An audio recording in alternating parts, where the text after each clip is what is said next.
When Rowan Tate rode into that blizzard on Christmas Eve 1887, he was hunting a ghost, the man who'd stolen his wages and his faith in the world. But fate had other plans.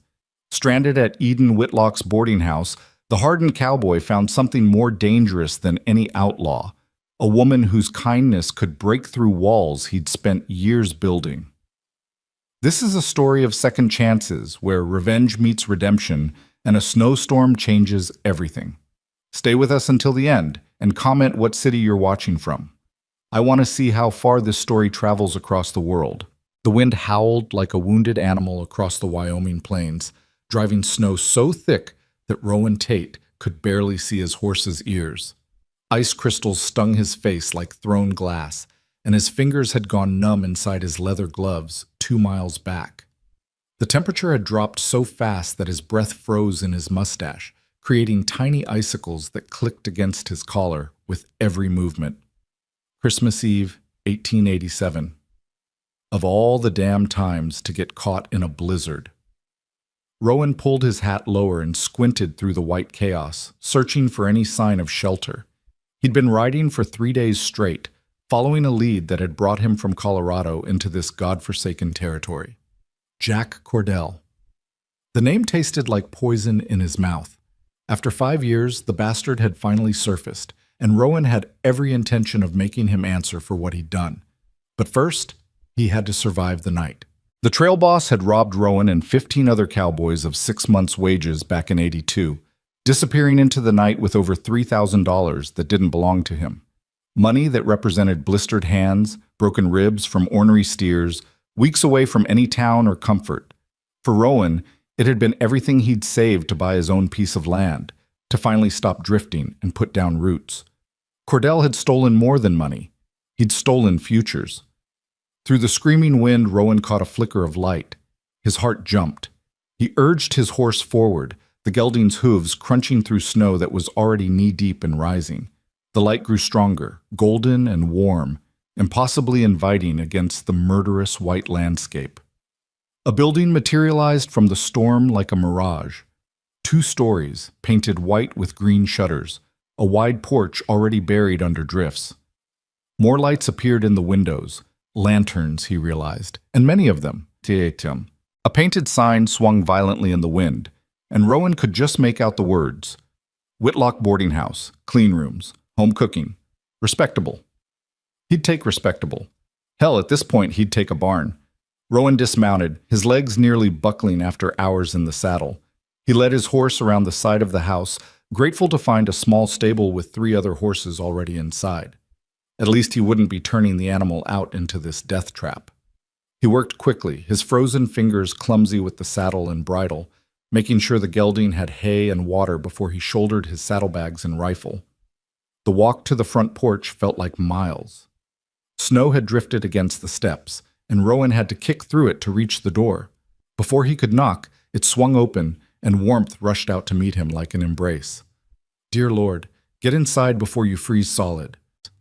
The woman who'd opened the door was in her 50s, round and rosy-cheeked, wearing a flour-dusted apron over a dark blue dress.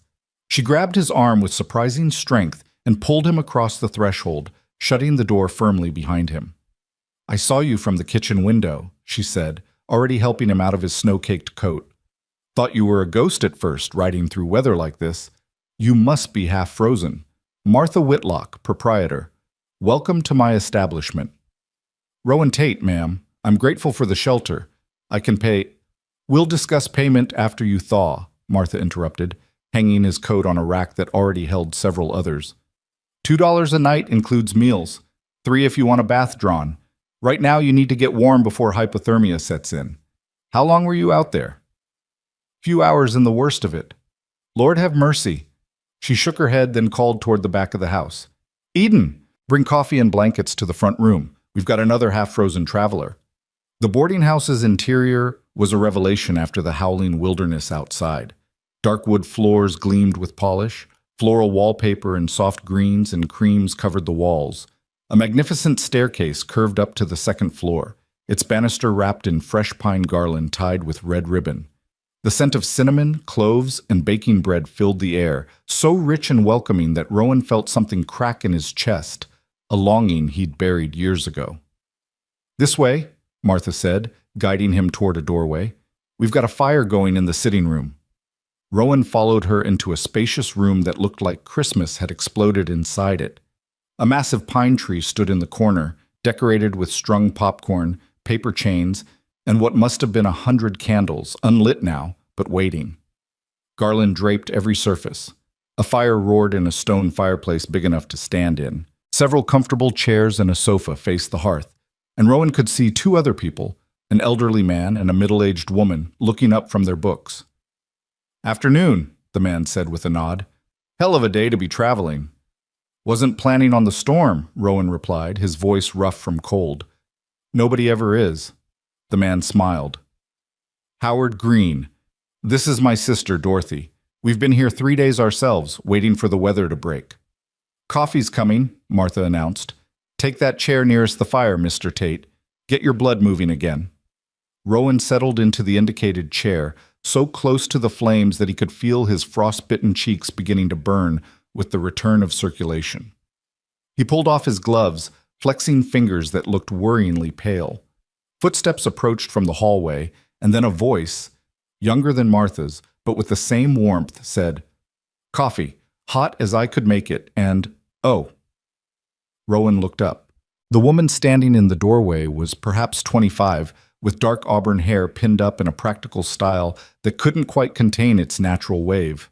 She wore a simple dress of deep green wool, an apron tied at her waist. But it was her face that struck him, fine-boned and lovely, yes, but there was strength there too, in the set of her jaw and the directness of her gaze.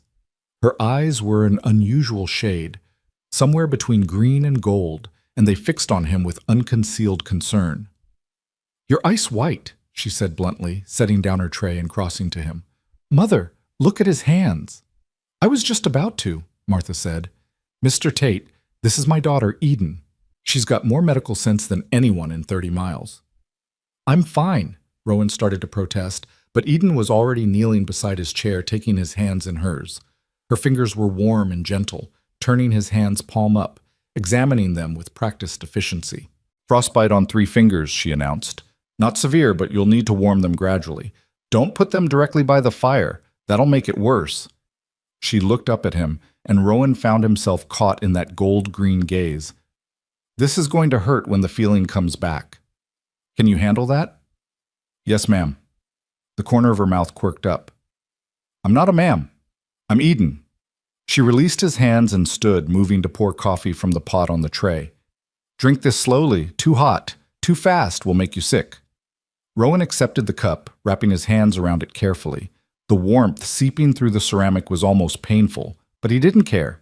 Eden handed blankets to her mother, who draped them over his shoulders. "You'll stay for Christmas, I expect," Martha said.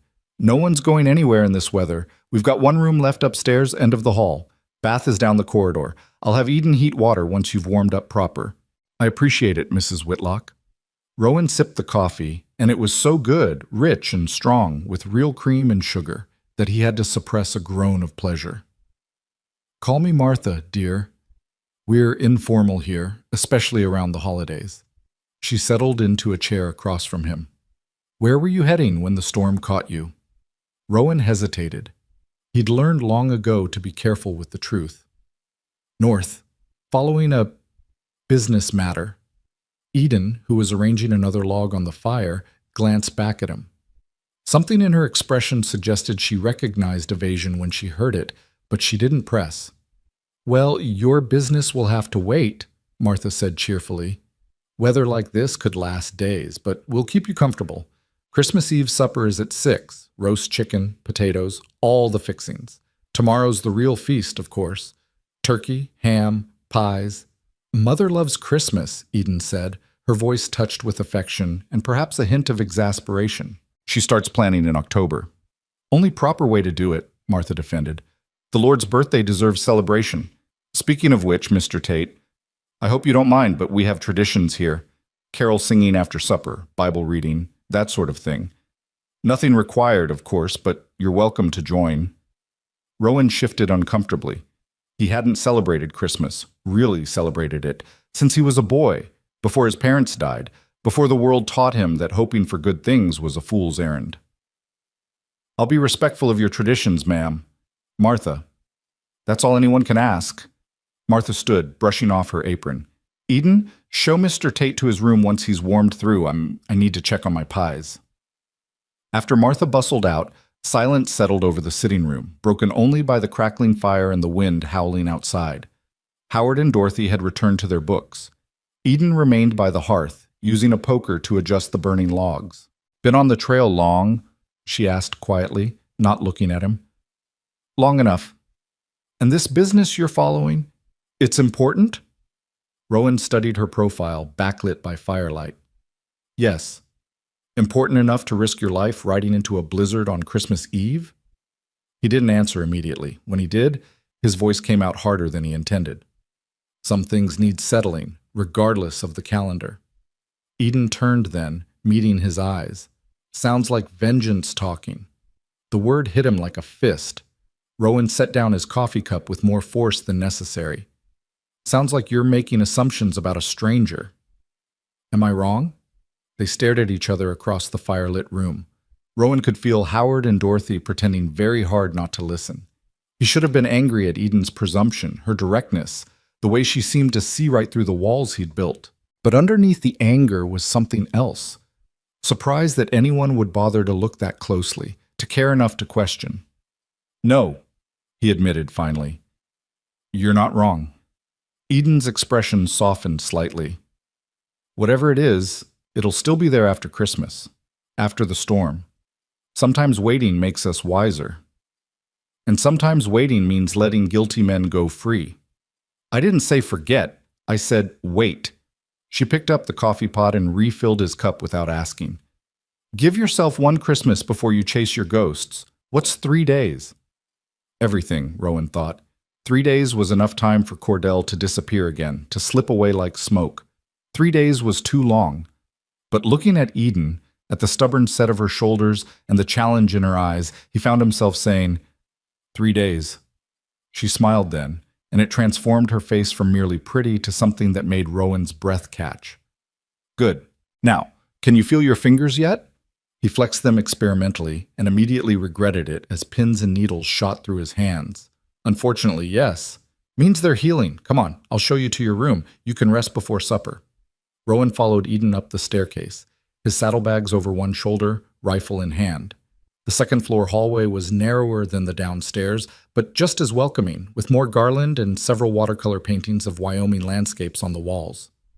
"Mother's work," Eden said, noticing his glance. "She paints in the summer when business is slow." "They're good." "She'd be pleased to hear it." Eden stopped at the last door on the right and pushed it open. "Here we are. Not fancy, but clean and warm." The room was small but comfortable. An iron frame bed with a thick quilt, a washstand with pitcher and basin, a sturdy dresser, and a window that currently showed nothing but white chaos outside. A small stove in the corner radiated gentle heat. "We keep fires going in all the occupied rooms during winter," Eden explained. "Bathroom's 3 doors down on the left. I'll bring hot water up in about an hour, if you'd like that bath." "I would, thank you." Eden lingered in the doorway, seeming to wrestle with something. Finally she said, "Mr. Tate, Rowan, I apologize if I overstepped downstairs. Your business is your own. It's just, well, it's Christmas and you looked so cold and alone, and I suppose I—" She trailed off, color rising in her cheeks. "You suppose you what?" "I suppose I hoped you'd let yourself rest. Just for a little while." She met his eyes. "You look like a man who hasn't rested in a very long time." Rowan stood very still, afraid that if he moved, if he spoke, he might say something he couldn't take back. Because she was right. God, she was so right it hurt. He couldn't remember the last time he'd truly rested, let down his guard, stopped running from old pain or chasing old debts. "I'll try," he said finally. "For 3 days I'll try." Eden's smile returned, soft and warm as candlelight. "That's all I ask. Supper at 6. Don't be late. Mother gets fussy about her timing." After she left, closing the door quietly behind her, Rowan sank onto the bed and dropped his head into his hands. What the hell was he doing? He should be planning his next move, figuring out where Cordell was holed up, preparing for the confrontation that had driven him across 3 territories in the dead of winter. Instead, he was sitting in a warm room decorated with pine boughs, smelling Christmas dinner cooking downstairs, and thinking about a woman with gold-green eyes who saw too much. Outside, the blizzard raged on, burying the world in white. Inside, Rowan Tate began, very slowly, very reluctantly, to thaw. The bath, when Eden brought the hot water an hour later, was pure luxury. Rowan hadn't realized how much cold and dirt he'd been carrying until he sank into the steaming water and felt months of trail dust dissolving. He scrubbed until his skin was raw and pink, washed his hair twice, and finally emerged feeling almost human again. He'd packed 1 clean shirt and his only pair of pants without holes, saved for exactly this kind of situation. They weren't much, but they do for dinner in respectable company. He even attempted to tame his hair, though the dark waves had their own ideas about cooperation. 6 o'clock found him descending the stairs, following the sound of voices and the increasingly intoxicating smell of roasting chicken. The dining room was just off the main hallway, a long space with a table that could easily seat 12. Tonight it held 6. Martha at the head, Eden beside her, Howard and Dorothy on one side, and 2 empty chairs on the other. "Mr. Tate," Martha called warmly. "Perfect timing. Take that seat there next to Eden. We're just waiting on Mr. Patterson. He's been napping all afternoon." Rowan had barely settled into his chair when an elderly man shuffled in, white-haired and stooped, but with bright, mischievous eyes. Sorry, lost track of time. Reading Dickens always does that to me." "Mr. Patterson is a retired schoolteacher," Martha explained as the old man took his seat. "Now, shall we say grace?" They bowed their heads. Martha's prayer was simple and heartfelt, thanking God for safety, for shelter, for the food before them, and for bringing them all together on this holy night. When she finished with "Amen," everyone echoed it, and then the serious business of eating began. The meal was extraordinary. Rowan, accustomed to trail food and the occasional greasy restaurant dinner, could barely believe what he was tasting. The chicken was perfectly roasted, the skin crispy and seasoned with herbs. The mashed potatoes were creamy and rich with butter. There were green beans with bacon, fresh bread still warm from the oven, gravy that could make a man weep, and cranberry sauce that was both tart and sweet. "Miss Eden," he said after his 3rd bite, "did you help prepare this?" "I did most of it," Eden admitted. "Mother's hands bother her in the cold, so I've taken over most of the cooking." "Best decision I ever made, giving her the kitchen," Martha said proudly. "The girl's a natural. We've had guests come back year after year just for her cooking." Eden ducked her head, embarrassed by the praise, but Rowan could see the pleasure in her eyes. "Mother exaggerates." "She does not," Howard Green interjected. "Miss Whitlock, this is the finest meal I've had since leaving Boston, and I'm including several supposedly excellent restaurants in that comparison." The conversation flowed easily around the table. Dorothy shared news from her hometown in Pennsylvania. Mr. Patterson told amusing stories about his former students, now grown with children of their own. Martha discussed her plans for tomorrow's Christmas feast with the kind of military precision usually reserved for battle campaigns. Rowan found himself relaxing despite his intentions.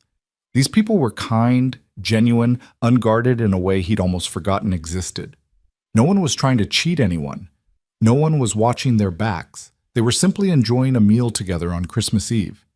Eden, seated beside him, was quiet but attentive, making sure everyone had what they needed, refilling glasses, passing dishes. Occasionally she'd catch his eye and smile, and each time Rowan felt that strange crack in his chest widen just a little more. "What brings you to Wyoming, Mr. Tate?" Mr. Patterson asked, spooning more potatoes onto his plate. "Business or pleasure?" "Business," Rowan replied carefully. "I'm a cowboy by trade." "Go where the work is." "Honest work," the old teacher nodded approvingly. "Hard work, too. I admire men who aren't afraid to earn their living with their hands." "Any family waiting for you somewhere?" Dorothy asked, her tone innocent but her eyes shrewd. "No, ma'am. I'm on my own." "By choice or by circumstance?" she pressed gently. Rowan set down his fork. Both, I suppose. Lost my parents when I was young. Never saw much point in making ties after that. An awkward silence fell. Eden broke it by standing abruptly. I'll get the pie. Mother, you made apple and mincemeat, correct? And pumpkin, Martha added. Can't have Christmas without pumpkin pie. As Eden disappeared into the kitchen, Martha leaned toward Rowan. Don't mind Dorothy. She's a romantic, always trying to matchmake. Drives her brother crazy. I don't mind, Rowan said, though he did, a little. Questions about family, about loneliness, always left him feeling raw and exposed. Eden returned with 3 pies balanced impressively on a wooden board. The scent of cinnamon and nutmeg and sweet apples filled the room. Everyone made appreciative noises as she cut generous slices. This is how we celebrate Christmas Eve, Martha explained to Rowan. Good food, good company, and afterward we gather in the sitting room for carols and readings. Very traditional, very simple. Sounds nice, Rowan said, and was surprised to find he meant it. After dinner, after 2 slices of pie that were even better than the main course, they moved back to the sitting room. Eden and her mother lit the candles on the Christmas tree, and the room filled with soft, golden light. Someone, probably Martha, had placed songbooks on every chair. Now, I know not everyone sings, Martha began, settling onto the sofa, but everyone can listen. We'll start with Silent Night, nice and easy. Eden sat down at an upright piano that Rowan hadn't noticed earlier, tucked into the corner.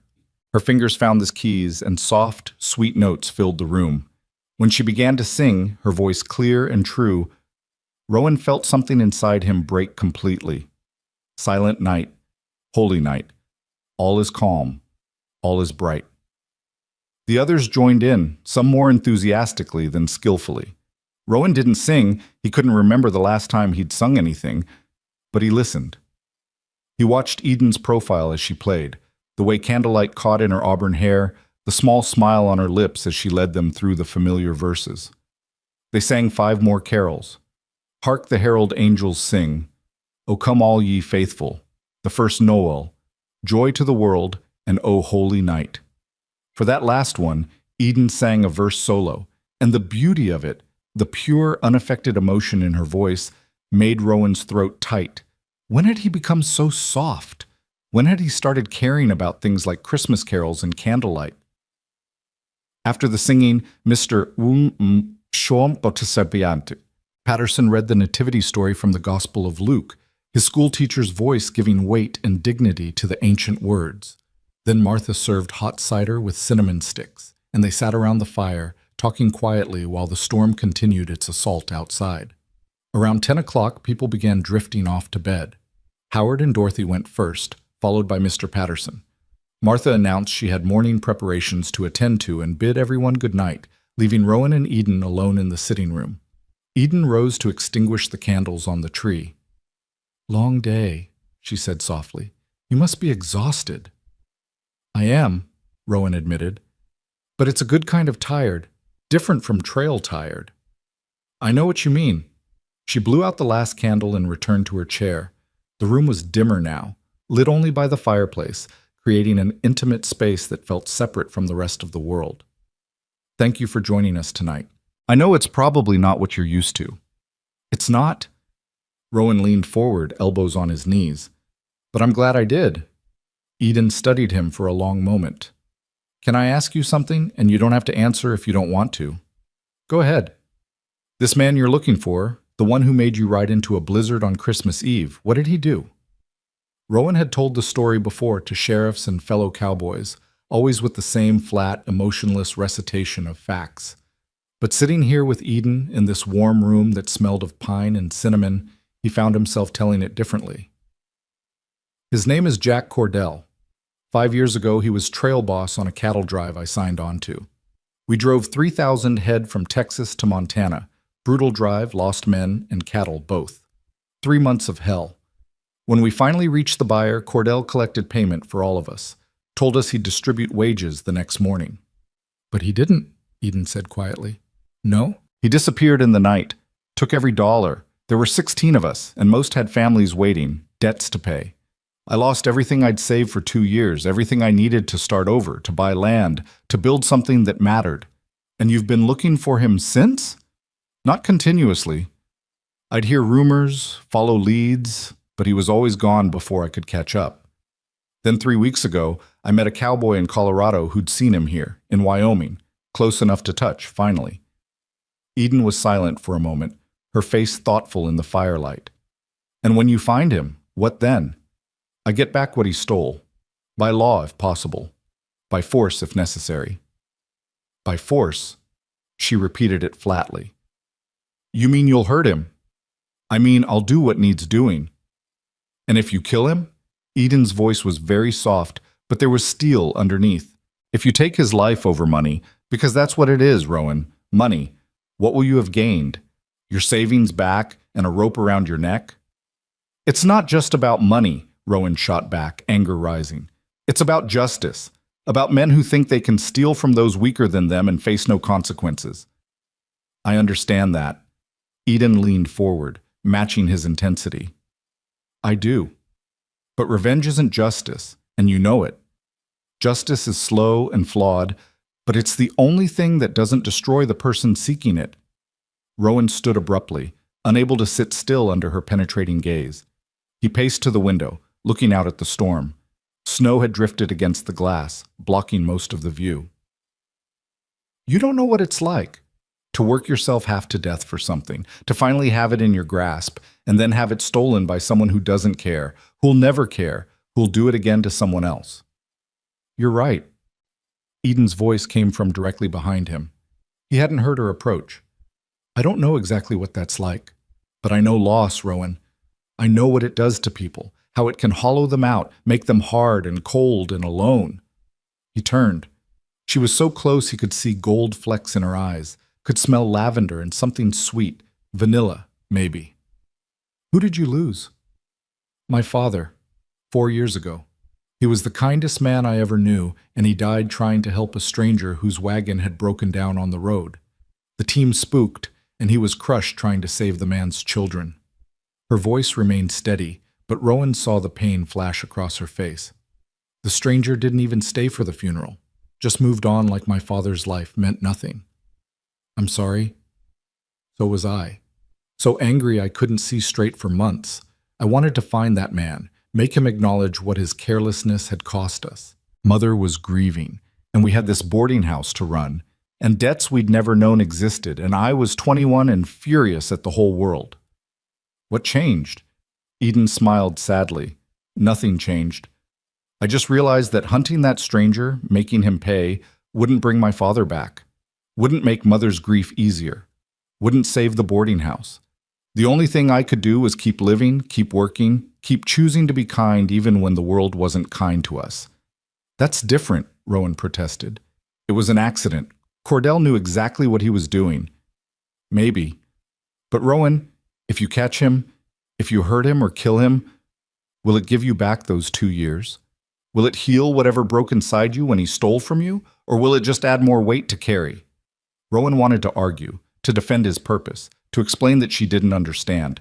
But standing there in the firelight, with this woman who'd lost as much as he had, but somehow remained whole, remained kind, he couldn't find the words.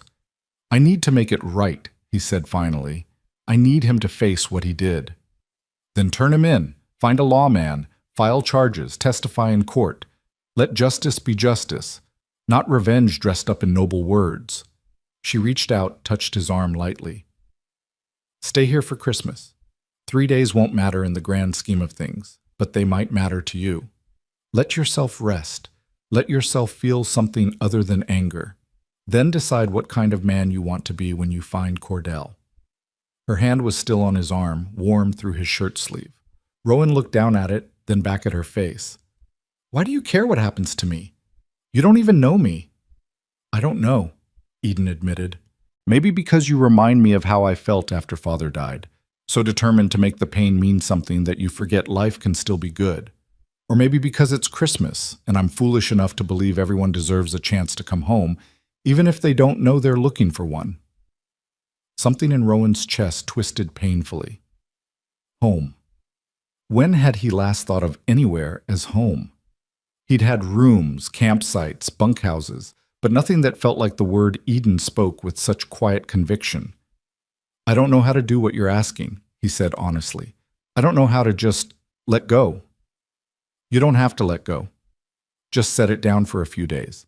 I promise the burden will still be there when you pick it back up." She squeezed his arm gently, then released it. "Now, I should get to bed. Morning comes early, especially on Christmas. Good night, Rowan." "Good night, Eden." He watched her leave, her green dress whispering against the floor, and then he was alone with the dying fire and his thoughts. Outside, the blizzard continued to rage. But inside the Whitlock boarding house, something was beginning to thaw, something Rowan had thought frozen beyond recovery. He stood at the window for a long time, watching snowfall and thinking about choices. About the difference between justice and vengeance. About a woman with gold-green eyes who saw through his armor like it was made of glass. Finally, as the grandfather clock in the hall struck 11, Rowan headed upstairs to his room. He lay in the comfortable bed, warm for the first time in weeks, and listened to the wind howl. Sleep came slowly, and when it did, he dreamed not of confrontation and violence, but of candlelight and caroling and a voice singing "O Holy Night" with heartbreaking beauty. In the morning, he told himself, he'd figure out his next move. He'd plan his approach to finding Cordell. He'd remember why he'd ridden into the storm in the first place. But tonight, just for tonight, he let himself rest. Christmas morning arrived with deceptive gentleness. Rowan woke to silence, the kind of profound quiet that only comes after a blizzard has exhausted itself. Pale sunlight filtered through his window, revealing a world transformed into pristine white. Snow had drifted against the boarding house in sculptural waves, some reaching nearly to the second-floor windows. He dressed quickly, the cold air in the room making his breath visible despite the stove's efforts. Downstairs, he found the household already stirring.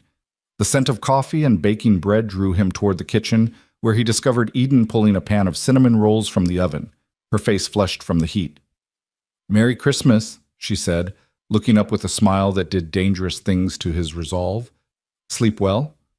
"Better than I have in months," Rowan admitted. "The storm's passed." "So I see, though I doubt the roads will be clear for days."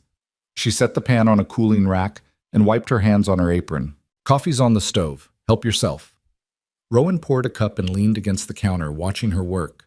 She moved with practiced efficiency, checking on a ham in the oven, stirring something on the stovetop, rolling out dough for what looked like pie crusts. Her hair was tied back with a red ribbon, and she'd changed into a dress of deep burgundy that made her skin glow. "Can I help, Butt?" he asked. Eden glanced at him, surprise flickering across her face. "You cook?" "I've been feeding myself for 15 years. Might not be fancy, but I can manage the basics." "All right, then." She pointed to a bowl of potatoes. "You can peel those. There's a knife in that drawer." They worked in companionable silence for a while. The only sounds the crackling of the oven fire, the whisper of Eden's rolling pin, and the scrape of Rowan's knife against potato skins. It was domestic and peaceful, and it terrified him how much he liked it. "Your mother's still sleeping?" he asked eventually. "Her hands were aching last night. I told her to rest. I can handle the cooking." Eden crimped the edges of a pie crust with her thumbs.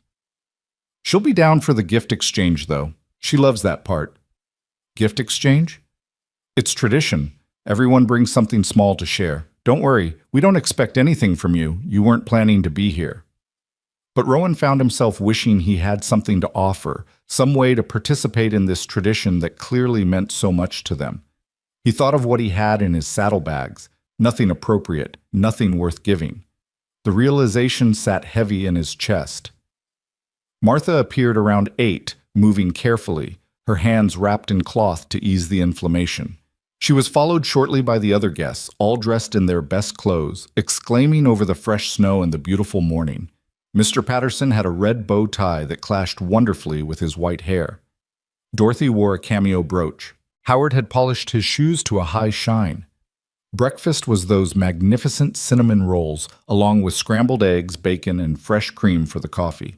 They ate in the dining room with Martha presiding over the table like a benevolent queen, making sure everyone had enough, that no cup stayed empty for long. After breakfast, they gathered in the sitting room for the gift exchange. The fire had been rebuilt to a cheerful blaze, and someone had arranged the packages beneath the Christmas tree. They were modest offerings, wrapped in brown paper and string, but given with genuine affection. Martha gave everyone hand-knitted scarves in different colors. Mr. Patterson distributed slim volumes of poetry he'd copied by hand in his elegant schoolteacher's script. Dorothy and Howard had brought chocolates from Philadelphia to share. Eden gave her mother a watercolor portrait she'd painted in secret. Martha herself, younger and laughing, captured with loving detail. "Oh, my dear girl," Martha breathed, tears in her eyes. "It's beautiful." Rowan watched from his position by the fire, feeling like an intruder on something sacred. These people were a makeshift family, brought together by circumstance but bound by choice and kindness. He envied them and ached for what they had: connection, belonging, home. Eden approached him while the others were admiring their gifts.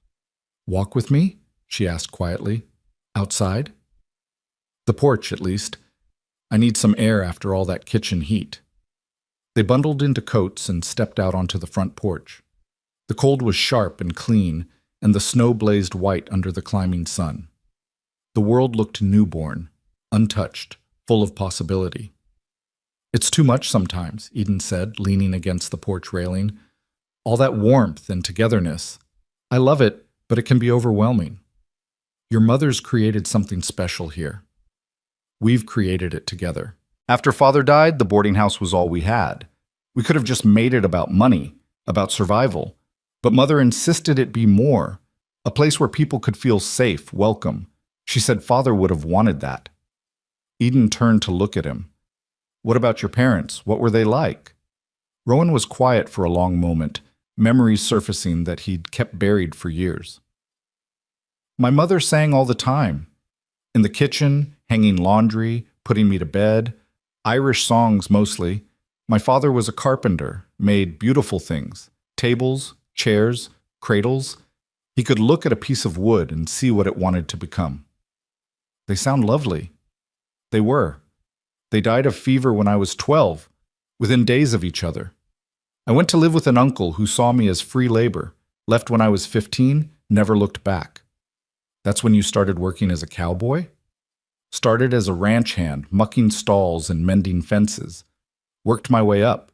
Turned out I was good with horses, good at the hard work nobody else wanted. But I was always saving, always planning for the day I could buy my own place, build something permanent." His voice turned bitter. "Then Cordell happened." Eden reached over and took his hand. The gesture was simple, unguarded, and it nearly undid him. "You'll have that place someday, Rowan, with or without that stolen money, because you're the kind of man who builds things, not tears them down." "How can you possibly know that? You met me yesterday." "Because you're here. You could have ignored the storm, pushed through, frozen to death chasing your revenge, but you chose shelter instead. You chose to sit through Christmas Eve dinner, to listen to carols, to peel potatoes in my kitchen this morning. Those are the choices of a man who wants connection, even if he's afraid to admit it." Rowan wanted to deny it, to insist she was wrong, but the words wouldn't come. Instead, he looked down at their joined hands, his rough and scarred from years of hard work, hers smaller but strong, capable. "What if I'm too broken for connection?" he asked quietly. "What if I've been alone so long I don't remember how to be anything else?" "Then you learn. Same way you learned everything else, by doing it badly at first, then getting better." She squeezed his hand. "Stay, Rowan. Not just because of the storm. Stay because you want to." Before he could answer, the front door burst open and Martha appeared, looking flustered. "Eden, dear, I need you. The ham's acting peculiar, and I can't tell if it's done or if—" "Oh, sorry. Am I interrupting?" "No, Mother." Eden released Rowan's hand reluctantly. "I'll be right there." She gave Rowan one last look, something hopeful and uncertain in her eyes, then disappeared inside. Rowan remained on the porch, staring out at the snow-covered landscape. Somewhere out there, beyond these drifts and this temporary peace, Jack Cordell was living his life, probably spending stolen money without a second thought for the men he'd ruined. The anger was still there, burning in Rowan's gut, demanding action. But Eden's words echoed in his mind. "Stay because you want to." Did he want to? The question itself was dangerous, opening doors he'd nailed shut years ago. Wanting things led to disappointment. Wanting things gave the world ammunition to hurt you. Better to want nothing, expect nothing, keep moving. And yet, he thought of Eden's gold-green eyes, the way she'd seen through his armor without flinching. He thought of Martha's kindness, Mr. Patterson's gentle wisdom, the easy camaraderie of the other guests. He thought of how it felt to wake up warm, to eat good food, to hear laughter and music. He thought of what it might be like to belong somewhere. The day unfolded with gentle rhythm. Christmas dinner was served at 2 o'clock, a feast that made last night's meal look simple by comparison. Turkey and ham, 3 kinds of potatoes, vegetables glazed with butter and brown sugar, cranberry sauce, fresh rolls, and enough pies to feed twice their number. They ate slowly, savoring every bite, telling stories between courses. Mr. Patterson shared memories of Christmases past, when his schoolhouse would host a pageant and every child in town participated. Dorothy talked about her childhood in Pennsylvania, sleigh rides and ice skating parties. Howard reminisced about his late wife, gone 10 years now, who'd made Christmas magical even when money was tight. She could transform a pine cone into a decoration worthy of a palace, he said, smiling at the memory. Had magic in her hands, that woman. My father was like that, Eden said. He could make anything special. One year we had no money for gifts, so he carved wooden ornaments for the tree. Animals, stars, angels. I still have them, wrapped in tissue paper in my room. Do you take them out? Rowan asked. Every Christmas. They go on the tree first before anything else. After dinner, they played games, charades and word puzzles, and a complicated card game that Mr. Patterson explained with professorial thoroughness. Rowan found himself laughing at Dorothy's dramatic interpretations, at Howard's terrible poker face, at the way Eden's nose crinkled when she was trying not to smile. It was ridiculous, he thought. A grown man, a cowboy who'd killed men in self-defense and ridden through every kind of hell the frontier could offer, sitting in a parlor playing parlor games, and enjoying it. As evening approached, Martha announced she needed to rest her hands. Dorothy offered to help Eden with supper preparations, leaving the men in the sitting room. Rowan found himself alone with Howard and Mr. Patterson, the older men settling into chairs with contented sighs. Fine day, Mr. Patterson observed. Miss Whitlock and her mother know how to make a celebration feel genuine. They do indeed, Howard agreed. He lit his pipe, puffing thoughtfully. Mr. Tate, you strike me as a man carrying something heavy. Forgive an old man's nosiness, but does it have to do with why you were riding through a blizzard on Christmas Eve? Rowan considered deflecting, but there was something in Howard's expression, not judgment, just understanding, that made him answer honestly. I'm tracking a man who wronged me, stole from me and others. I've been looking for him for 5 years. And you found him nearby? Close enough. Mr. Patterson leaned forward. May I offer some unsolicited wisdom from a man who spent 50 years teaching young people about consequences? Go ahead. Revenge is a story that only ends one way, badly. Either you fail to achieve it and spend your life in bitterness, or you succeed and discover it was hollow. Either way, you lose. It's not revenge, Rowan insisted. It's justice. Justice would be involving the law, Howard said mildly. What you're describing sounds more personal than that. The law failed us the first time. Cordell disappeared before any sheriff could act. If I don't do this, he'll hurt someone else. Then report him to the authorities now, Mr. Patterson suggested. You know where he is, send word, let them handle it. Your conscience will be clear, and you won't risk your own future. Rowan shook his head. You don't understand. This man took everything from me, everything I'd worked for, everything I'd dreamed of. He deserves to face that personally. And what about what you'll face? Howard asked quietly. Young man, I lost my wife 10 years ago to influenza. For months afterward, I was angry at God, at doctors, at everyone and everything. I wanted someone to blame, something to fight. But anger like that eats you alive from the inside. The only thing that saved me was letting it go, choosing to remember the good instead of dwelling on the loss. That's different. Your wife died of illness. Cordell chose to steal from us. The principle is the same, Mr. Patterson said. Holding on to anger, justified or not, only hurts the person holding it. I've seen it destroy promising students, turn bright young people bitter and hard. Don't let it destroy you. Rowan stood abruptly, unable to sit still under their concerned gazes. I appreciate your advice, gentlemen, but you're asking me to just let him walk away, and I can't do that. He left the sitting room and headed upstairs, needing space to think. But when he reached his room, he found he couldn't settle. He paced the small space, feeling trapped despite the comfort around him. A soft knock interrupted his restless movement. "It's Eden. May I come in?" Rowan opened the door.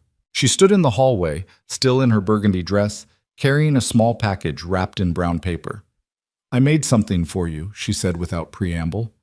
"I know you weren't expecting to be here for Christmas, and I know you don't have anything to give in return, so don't feel obligated or strange about it.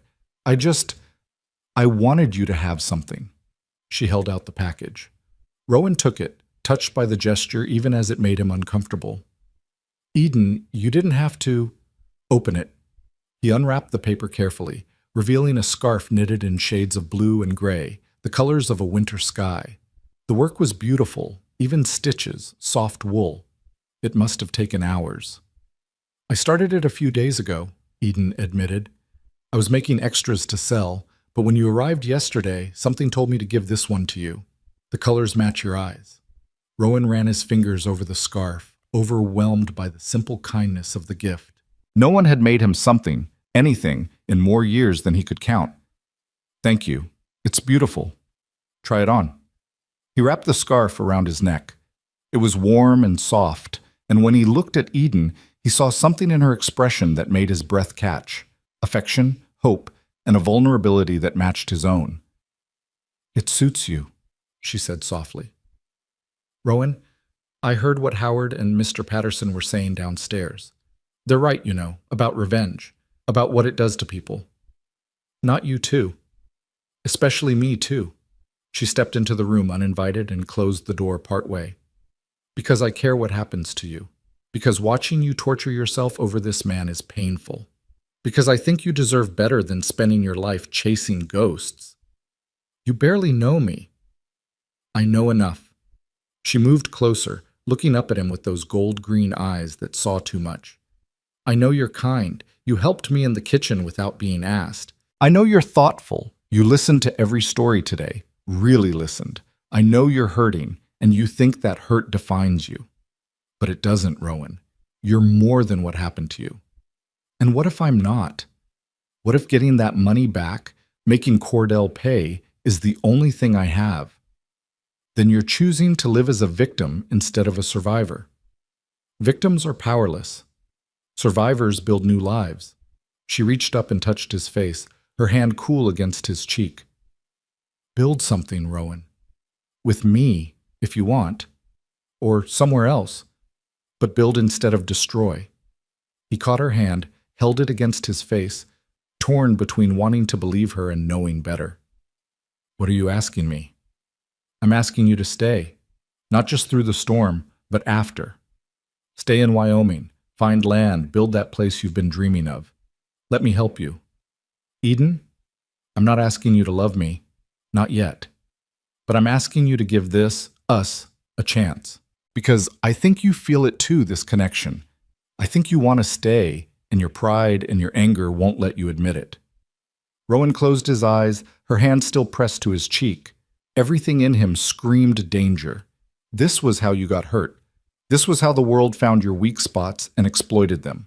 Caring meant vulnerability, and vulnerability meant pain. But God, he was tired of being alone, tired of sleeping cold and waking to nothing but miles of empty trail ahead. Tired of having no one to talk to, no one to share small joys with, no one who cared whether he lived or died. "What if I hurt you?" he asked, opening his eyes. "What if I'm too damaged, too angry, too—" "Then we'll work through it together. That's what people do when they care about each other." She smiled, a little tremulous. "I'm not asking for perfect, Rowan. I'm just asking for honest." He kissed her then, unable to help himself. It was clumsy and desperate, his hands coming up to frame her face, her fingers curling into his shirt. She tasted like cinnamon and hope, and when she kissed him back without hesitation, something in Rowan's chest unlocked. They broke apart, both breathing hard. Eden's cheeks were flushed, her lips slightly swollen. "That was unexpected." I've been wanting to do that since you told me off in the sitting room yesterday. She laughed, the sound bright and genuine. I didn't tell you off. I just suggested you might be making a terrible mistake. Same thing. He traced his thumb along her jaw, marveling that she was letting him touch her, that she'd asked him to stay. Eden, I don't know if I can be what you need. I've been alone so long. So learn not to be. I'll teach you. She caught his hand and laced their fingers together. Stay through New Year's. That's 10 days. If you still want to leave, then go. But give us 10 days to see if this could be real. 10 days. It seemed both forever and no time at all. But looking at Eden, at the hope and determination in her eyes, Rowan found himself nodding. 10 days. But I need to know where Cordell is. I need to at least what? Watch him? Confirm he's here? That's fair. We can ask around town once the road's clear, but promise me you won't confront him alone. If he's really here, we involve the sheriff. I can't promise, then I can't promise to trust you. Her voice was gentle but firm. Rowan, if you want me in your life, you have to let me in, all the way. That means not running off to do something dangerous and stupid while I'm sleeping. He should have been angry at her presumption, at the way she was trying to manage him. Instead, he felt relief. Someone cared enough to call him on his nonsense.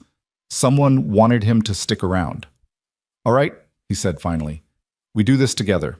Legal channels. I'll report him, testify, whatever needs doing. But Eden, if he runs again, we'll deal with that if it happens. For now, just promise me you'll try. Really try to let this be a real Christmas, not just a delay in your revenge. I promise. She kissed him again, softer this time, a seal on the agreement. When she pulled back, she was smiling. Good. Now come downstairs. Mother's probably wondering where we both disappeared to, and Dorothy will have us married by morning if we're gone much longer. They returned to the sitting room to find the others settling in for evening activities. Martha had organized a puzzle on a card table. Mr. Patterson was reading aloud from A Christmas Carol, doing surprisingly good character voices. The lamps were lit, the fire was warm, and snow continued to fall gently outside, adding inches to the already impressive drifts. Rowan sat beside Eden on the sofa, acutely aware of her proximity, of the way her hand occasionally brushed his. They didn't touch openly. Martha's boarding house had standards, but there was an understanding between them now, a promise that felt both terrifying and exhilarating. As Mr. Patterson read about Scrooge's redemption, about a hard man learning to open his heart before it was too late, Rowan felt the parallels keenly. He wasn't Scrooge. He'd never been cruel or miserly. But he'd been isolated, locked inside his own pain and anger, convinced that was safer than risking connection. Eden leaned closer and whispered, "It's a good story, because it's true. People can change. Hearts can thaw." You believe that? I have to. Otherwise, what's the point of anything? After Mr. Patterson finished, they sang more carols. Eden at the piano again, her voice weaving through the others. Rowan found himself joining in this time, tentatively at first, then with more confidence. His voice was rough and untrained, but Eden smiled at him over her shoulder, and that was enough. The evening wound down around 10 o'clock. Dorothy and Howard retired first, followed by Mr. Patterson. Martha kissed Eden's cheek and gave Rowan a knowing look that made him wonder exactly how much she'd observed, then disappeared upstairs. Once again, Rowan and Eden were alone in the sitting room. The fire had burned down to embers, casting the room in deep shadow. Outside, the wind had picked up again, not the screaming fury of yesterday, but a steady, persistent presence. More snow coming, Eden observed, moving to the window. We might be stuck here for a week. That wouldn't be so terrible. She turned to look at him, and even in the dim light he could see her smile. No, it wouldn't. Rowan joined her at the window. Beyond the glass, the world was a study in blacks and whites, dark sky, white snow, black silhouettes of distant trees. It was beautiful in a harsh, unforgiving way. Wyoming was like that, he'd learned. It could kill you if you weren't careful, but it was magnificent. What's your homestead like? Eden asked. You mentioned having one. It's rough. 40 acres about 20 miles north of here. Small cabin, needs work. I've been saving to expand it, add outbuildings, maybe some cattle eventually, but I haven't been there in months. Been following Cordell's trail instead. 20 miles, Eden said it thoughtfully. That's close enough to visit easily once the weather clears. You want to see it? I want to see everything about you, Rowan. The good and the difficult. Your homestead, your dreams, what makes you happy, what scares you. She turned to face him fully. I told you I'm not asking for perfect. I meant it. But I need honest and I need all of you, not just the parts you think are acceptable. No one had ever asked that of him before. In his experience, people wanted the useful parts, his strength, his work ethic, his willingness to take dangerous jobs. No one had wanted the mess underneath. What if it's too much? What if the difficult parts outweigh the good? Then we'll know, and we'll make a decision. But Rowan, you can't protect me from yourself. I'm a grown woman who's run a boarding house and dealt with every kind of person imaginable. I've handled drunks, con men, heartbroken souls, and everything in between. I can handle you. There was steel in her voice, a core of strength that reminded Rowan she was Martha's daughter, practical, capable, not easily frightened. It was part of what drew him to her, this combination of kindness and backbone. All right, he said. Tomorrow, if the weather holds, I'll tell you everything, the whole ugly story. And then you can decide if you still want me to stay. Deal. Eden moved toward the stairs, pausing at the bottom. Good night, Rowan. Thank you for today, for participating, for trying. It meant something. Good night, Eden. After she'd gone upstairs, Rowan remained in the sitting room, banking the fire for the night, straightening chairs, buying time before he had to face his own thoughts in the quiet of his room. He knew what tomorrow's conversation would entail. Not just telling Eden about Cordell, but about the other things he carried. The times he'd been cheated, the fights he'd won and lost, the compromises he'd made to survive. The question was whether she'd still look at him the same way after she knew the full truth, whether the man she was asking to stay matched the reality of who he'd become. In his room, Rowan lit the lamp and sat on the bed, pulling out the scarf Eden had made him. He ran his fingers over the soft wool, thinking about the hours of work it represented, the thought behind choosing colors that matched his eyes. When had anyone paid that kind of attention to him? He wrapped the scarf around his neck again, letting its warmth settle against his skin. It felt like a promise, like hope made tangible. And for the first time in 5 years, Rowan let himself imagine a future that didn't revolve around vengeance, a future that included a home, a woman with gold-green eyes, and maybe, just maybe, peace. Outside, the snow fell steadily, covering tracks and smoothing rough edges, making everything clean and new. Rowan watched it through his window until his eyes grew heavy, until sleep pulled him under into dreams that, for once, didn't feature blood and betrayal, but instead held the echo of piano music and laughter, and a hand clasped in his. Morning brought clarity in more ways than one. The storm had passed completely, leaving behind a landscape so pristine it hurt to look at. Rowan stood at his window, watching the sun climb over snow-covered hills, painting everything gold and pink. The beauty was almost offensive in its perfection, as if the world was trying to convince him that fresh starts were possible. He dressed and headed downstairs, finding the household already awake. The scent of coffee and frying bacon drew him to the kitchen, where Eden stood at the stove, her hair loose around her shoulders, still in her nightdress and wrapper. She looked softer this way, younger, and when she glanced up and saw him, a blush crept across her cheeks. "You're up early," she said, turning back to the bacon to hide her face. "So are you." "Couldn't sleep, kept thinking about our conversation." She flipped the bacon with more force than necessary. "About what you're going to tell me today." Rowan poured himself coffee, leaning against the counter. "Having second thoughts about wanting to know?" "No, just nervous." She finally looked at him directly. "What if it's worse than I imagined? What if I can't handle it?" "Then you tell me so, and I leave when the road's clear. No hard feelings." "There would be hard feelings," Eden said quietly. "I've already started caring about you, Rowan. That's not something I can just turn off." Before he could respond, Martha bustled in, fully dressed and looking more rested than she had in days. "Good morning, you two. My hands feel much better today. Eden, dear, let me finish breakfast. You should get dressed before the others come down." Eden fled, leaving Rowan alone with Martha, who gave him a long, measuring look while she took over the bacon. "My daughter's not one for half measures, Mr. Tate. When she cares about something, she commits completely. I hope you understand what that means." "I'm beginning to, ma'am. Are you worth it? Worth the risk she's taking on you?" The question was blunt, but Rowan appreciated the directness. "I don't know. I hope so. But I've got a past that might say otherwise." Martha nodded, satisfied with his honesty. "Then I suggest you make sure your present and future are better than your past. That girl's been through enough loss. I won't see her hurt by a man who can't decide what he wants. I know what I want. I'm just not sure I deserve it." Deserving is overrated. What matters is what you do with what you're given. She cracked eggs into a pan with practiced efficiency. "Now, make yourself useful and set the table. We eat in 20 minutes. Breakfast was a lively affair, everyone comparing notes on how well they'd slept, discussing the spectacular morning, making plans for the day.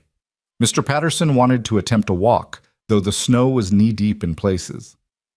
Dorothy and Howard were content to read by the fire. Martha announced she'd be baking bread and preparing stew for supper. Eden caught Rowan's eye across the table and tilted her head toward the door, a silent invitation. After they'd eaten and helped clean up, they bundled into coats and boots and stepped outside into the crystalline morning. The cold was sharp, but not cruel, and the sun was bright enough to make them squint. They walked around the side of the boarding house to a small garden area, now buried under snow but marked by a wooden fence and a stone bench that Eden brushed clear. "My father built this," she said, sitting down and patting the space beside her. "It was Mother's birthday present the year before he died. She grows vegetables here in summer, flowers in front. It's her favorite place on the property." Rowan sat beside her, close enough that their shoulders touched. For a long moment they simply looked out at the white expanse of Wyoming stretching before them, broken only by distant mountains and the occasional stand of trees. "Tell me," Eden said finally, "everything you think I need to know." So Rowan told her. He started with his childhood, painting a brief picture of happier times before the fever took his parents. He described his uncle's farm, the back-breaking work, the casual cruelty disguised as discipline. He talked about running away at 15 with nothing but the clothes on his back and a knife his father had made. "I lied about my age, got hired on at a ranch in Kansas. The foreman figured it out but didn't care as long as I worked hard. And I did. Worked myself half to death, actually, trying to prove I was worth keeping around." He paused, gathering his thoughts. "I learned fast that the world doesn't care about fairness. The strong take from the weak, and if you want to survive, you'd better be strong." Eden's hand found his, their fingers lacing together. She didn't speak, just listened. He told her about the next 10 years, drifting from ranch to ranch, job to job, building a reputation as a reliable hand who didn't cause trouble. He told her about saving every penny, sleeping in barns when he could have afforded a room, eating one meal a day to stretch his wages further. All for the dream of owning land, of having something that belonged to him alone. Then came the drive to Montana. Biggest job I'd ever taken, best paying. 3 months of hell, but at the end, I'd have enough for a down payment on decent acreage. Maybe even enough to build a small house, buy some starter cattle. His voice hardened. Cordell was the trail boss. Seemed like a good man at first. Tough but fair, knew his business. We trusted him. He described the drive in detail, the river crossings that nearly drowned them, the stampede that killed 2 men, the endless days under brutal sun, the nights so cold their breath froze in their bedrolls. They'd lost a third of the herd but delivered the rest in good condition. The buyer paid in full, and Cordell collected the money for all 16 cowboys. He told us to get some rest, that he'd distribute wages in the morning after he'd done the accounting. We were so tired we didn't question it. I remember going to sleep that night thinking my life was about to change, that I'd finally have my chance. Eden's grip on his hand tightened. Morning came, and Cordell was gone, vanished with every cent. We reported it to the local sheriff, but Cordell had a 12-hour head start, and the sheriff wasn't inclined to chase a man over what he called a business dispute. Said we should have gotten paid nightly instead of trusting the trail boss. That's not right," Eden said, her voice hot with indignation. "The law should have helped you." "Should have, but didn't. Some of the other cowboys had families waiting. One man's wife was pregnant with their fourth child. Another had promised his wages to pay off debt. Without that money, he lost his farm. Me? I just lost my dream. Felt like losing my parents all over again. That same helpless fury. So you started looking for him. Not right away. First I tried to accept it, move on, start saving again. But every time I heard his name, every time I thought about him spending money he'd stolen, it ate at me. After about a year, I started asking questions, following rumors. I'd work a few months, save some money, then follow a lead. Never quite caught up with him until now. Rowan turned to look at Eden. That's the ugly truth. I've spent 5 years nursing a grudge, letting it poison everything else in my life. I've turned down good jobs because they'd tie me to one place. I've avoided making friends because I might have to leave at any moment. I've lived like a ghost, half alive, waiting for the day I could make Cordell pay. And now that day is here, Eden said. He's somewhere nearby, and you could find him if you wanted to. Yes. So what's stopping you? Rowan looked down at their joined hands. You are. This place, the idea that maybe there's another way to live, that maybe I don't have to be defined by what was stolen from me. Eden was quiet for a long moment, her face thoughtful. Can I tell you what I think? Please. I think you have every right to be angry. What Cordell did was wrong, and he should face consequences. But Rowan, you've already paid the price for his crime. You've given him 5 years of your life, 5 years of happiness and peace and possibility. If you go after him now with violence in your heart, you'll give him the rest of your life too. I don't want violence. I want justice. Then let's get justice. The right way. She shifted to face him fully. There's a sheriff in town about 3 miles from here. The road should be clear enough to ride by tomorrow. We'll go together, file a formal complaint, tell him everything you know. If Cordell's really here, the law can handle it. The law failed me before. Different territory, different sheriff, and this time you'll have me backing you up, along with anyone else from that drive who'll testify. We'll make sure it's taken seriously. Rowan wanted to believe her, wanted to trust that the system would work this time, but years of disappointment made faith difficult. And if he runs before the sheriff can act? If we wait even one day and he disappears again? Then at least you tried to do it right. At least you didn't become like him, someone who takes what he wants without caring about consequences. Eden reached up and touched his face, making him look at her. I need you to hear this. I'm not asking you to forgive Cordell or forget what he did. I'm asking you to choose who you want to be, the man who builds things or the man who destroys them, because you can't be both. The words hit Rowan like a physical blow. She was right, of course. He'd been telling himself this was about justice, about protecting future victims, about making things right. But underneath all those noble justifications was simple vengeance, the desire to hurt someone who'd hurt him. I want to be the man who builds things, he said quietly. I'm just not sure I know how anymore. Then I'll teach you. We'll teach each other. She smiled, though her eyes were suspiciously bright. Because I've got some broken parts too, Rowan. I'm not the perfect, put-together woman you might think. I'm angry sometimes, bitter about losing my father, scared that I'll end up alone running this boarding house until I'm old. I'm terrified of trusting people because everyone I've loved has left me, one way or another. I won't leave you. You can't promise that. People die, circumstances change. But what you can promise is that while you're here, you'll be present, really present, not half-gone chasing ghosts. She took a shaky breath. Can you promise me that? Rowan pulled her close, wrapping his arms around her, feeling her burrow into his coat. She fit against him perfectly, like she'd been made to be there. I promise. We do this your way, legal and proper, and if it doesn't work, if Cordell gets away, then I'll accept it and move forward. Because you're right. I've given him enough of my life.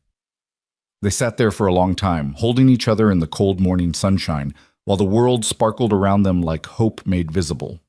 Rowan felt something loosen in his chest, some tight knot of anger and pain beginning to unravel. It wasn't gone, probably never would be completely, but it was loosening its grip. We should go inside, Eden said eventually, before we freeze solid and Mother has to thaw us out. They walked back hand in hand, and when they entered the boarding house, Martha took one look at their faces and smiled knowingly. She didn't ask questions, just poured them hot coffee and sent them to warm up by the sitting room fire.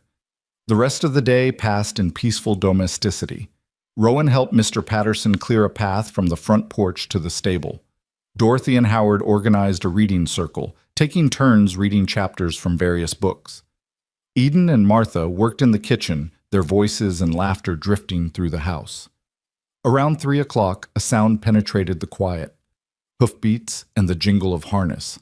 Everyone rushed to the windows to see a mail coach struggling through the snow, the horses laboring with every step. "Mail must go through," Mr. Patterson observed, "even in weather like this." The driver, a grizzled man named Pete, who Martha clearly knew, brought news from town. The storm had hit hard, but most folks had weathered it well. The main roads were being cleared, though travel was still dangerous. And yes, he confirmed when Rowan asked carefully, there were some new folks in town, including a gambler staying at the saloon who matched Cordell's description. After Pete left with a belly full of Martha's stew and fresh bread, Rowan stood at the window watching the coach disappear into the white landscape. So Cordell was definitely here, close enough to reach. The old urge to saddle up and ride hard into town rose up in him, strong as ever. But then Eden's hand slipped into his. "Tomorrow," she said softly. "We'll go tomorrow, first thing. Together." "Together," he repeated, letting the words settle into his bones. That evening, after supper, Eden asked Rowan to walk with her again.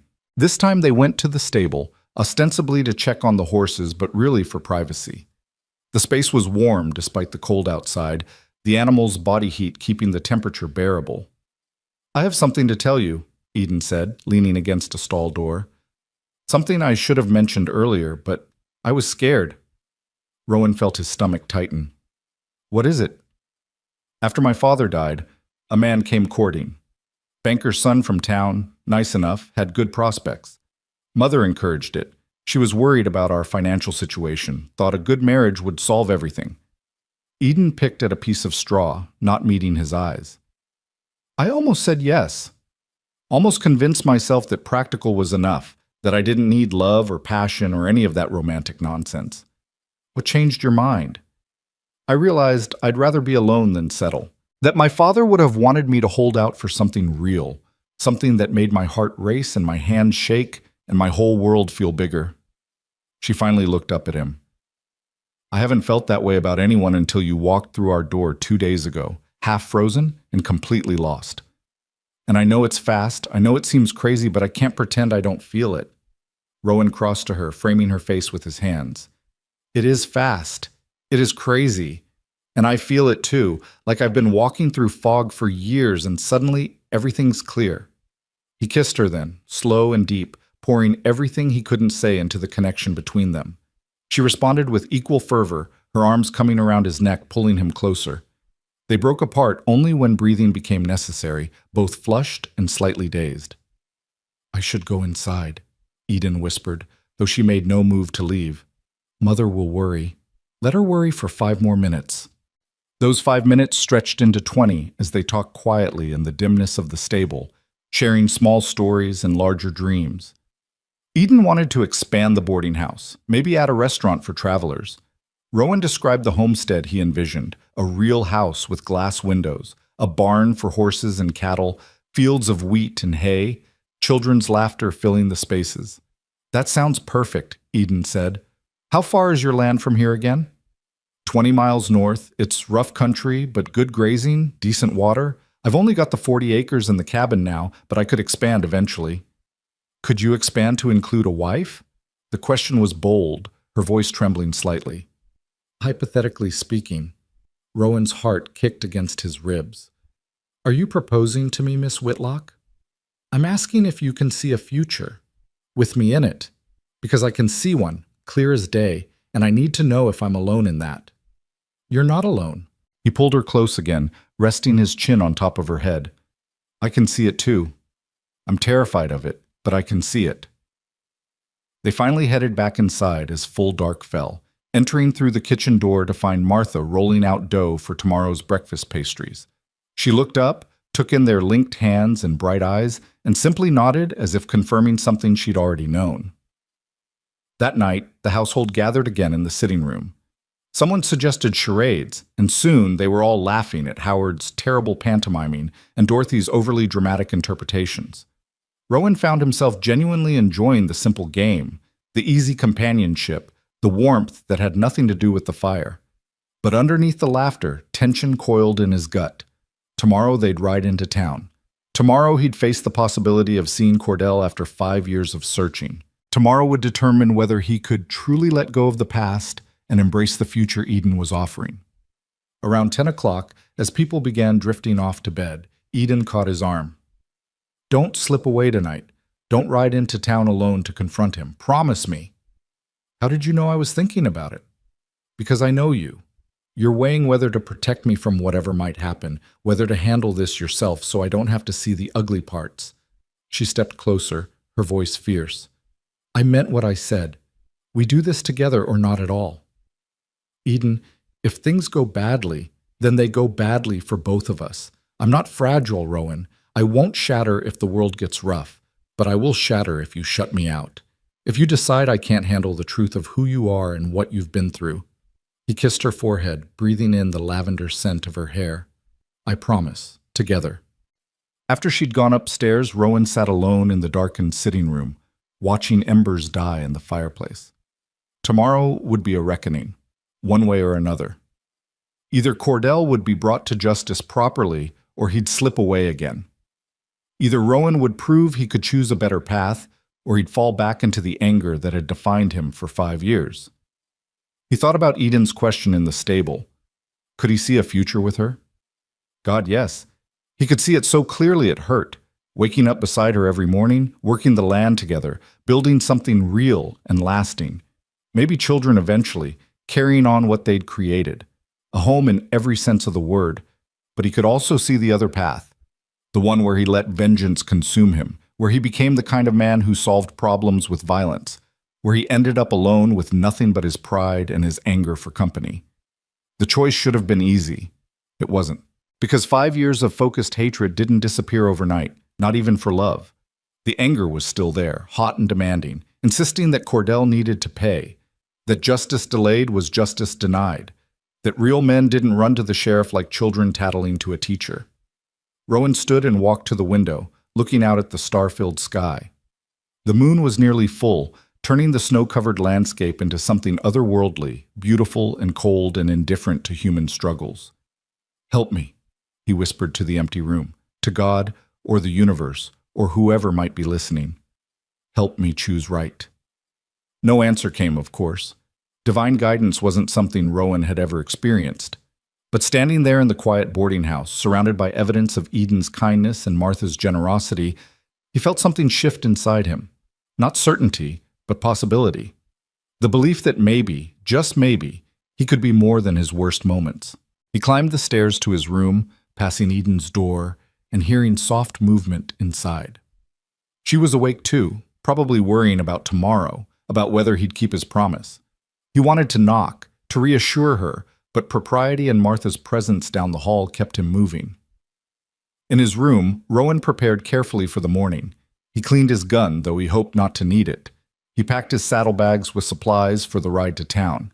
He laid out his warmest clothes, knowing the journey would be cold despite the sunshine, and he wrote a letter, just in case. The letter was addressed to Eden, explaining everything he felt but might not get to say if tomorrow went sideways. He told her she'd given him hope when he'd forgotten what it felt like. He thanked her for seeing past his anger to the man underneath.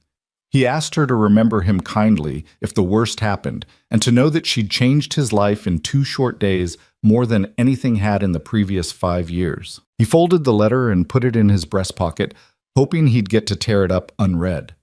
Then he lay down, still fully dressed, and tried to sleep. But sleep wouldn't come. Every time he closed his eyes, he saw Cordell's face from 5 years ago, confident, smiling, completely unsuspecting of the betrayal he was planning. Rowan's hands curled into fists, his jaw clenched, old rage flooding through him fresh and hot as the day he'd discovered the theft. The bedroom door creaked open.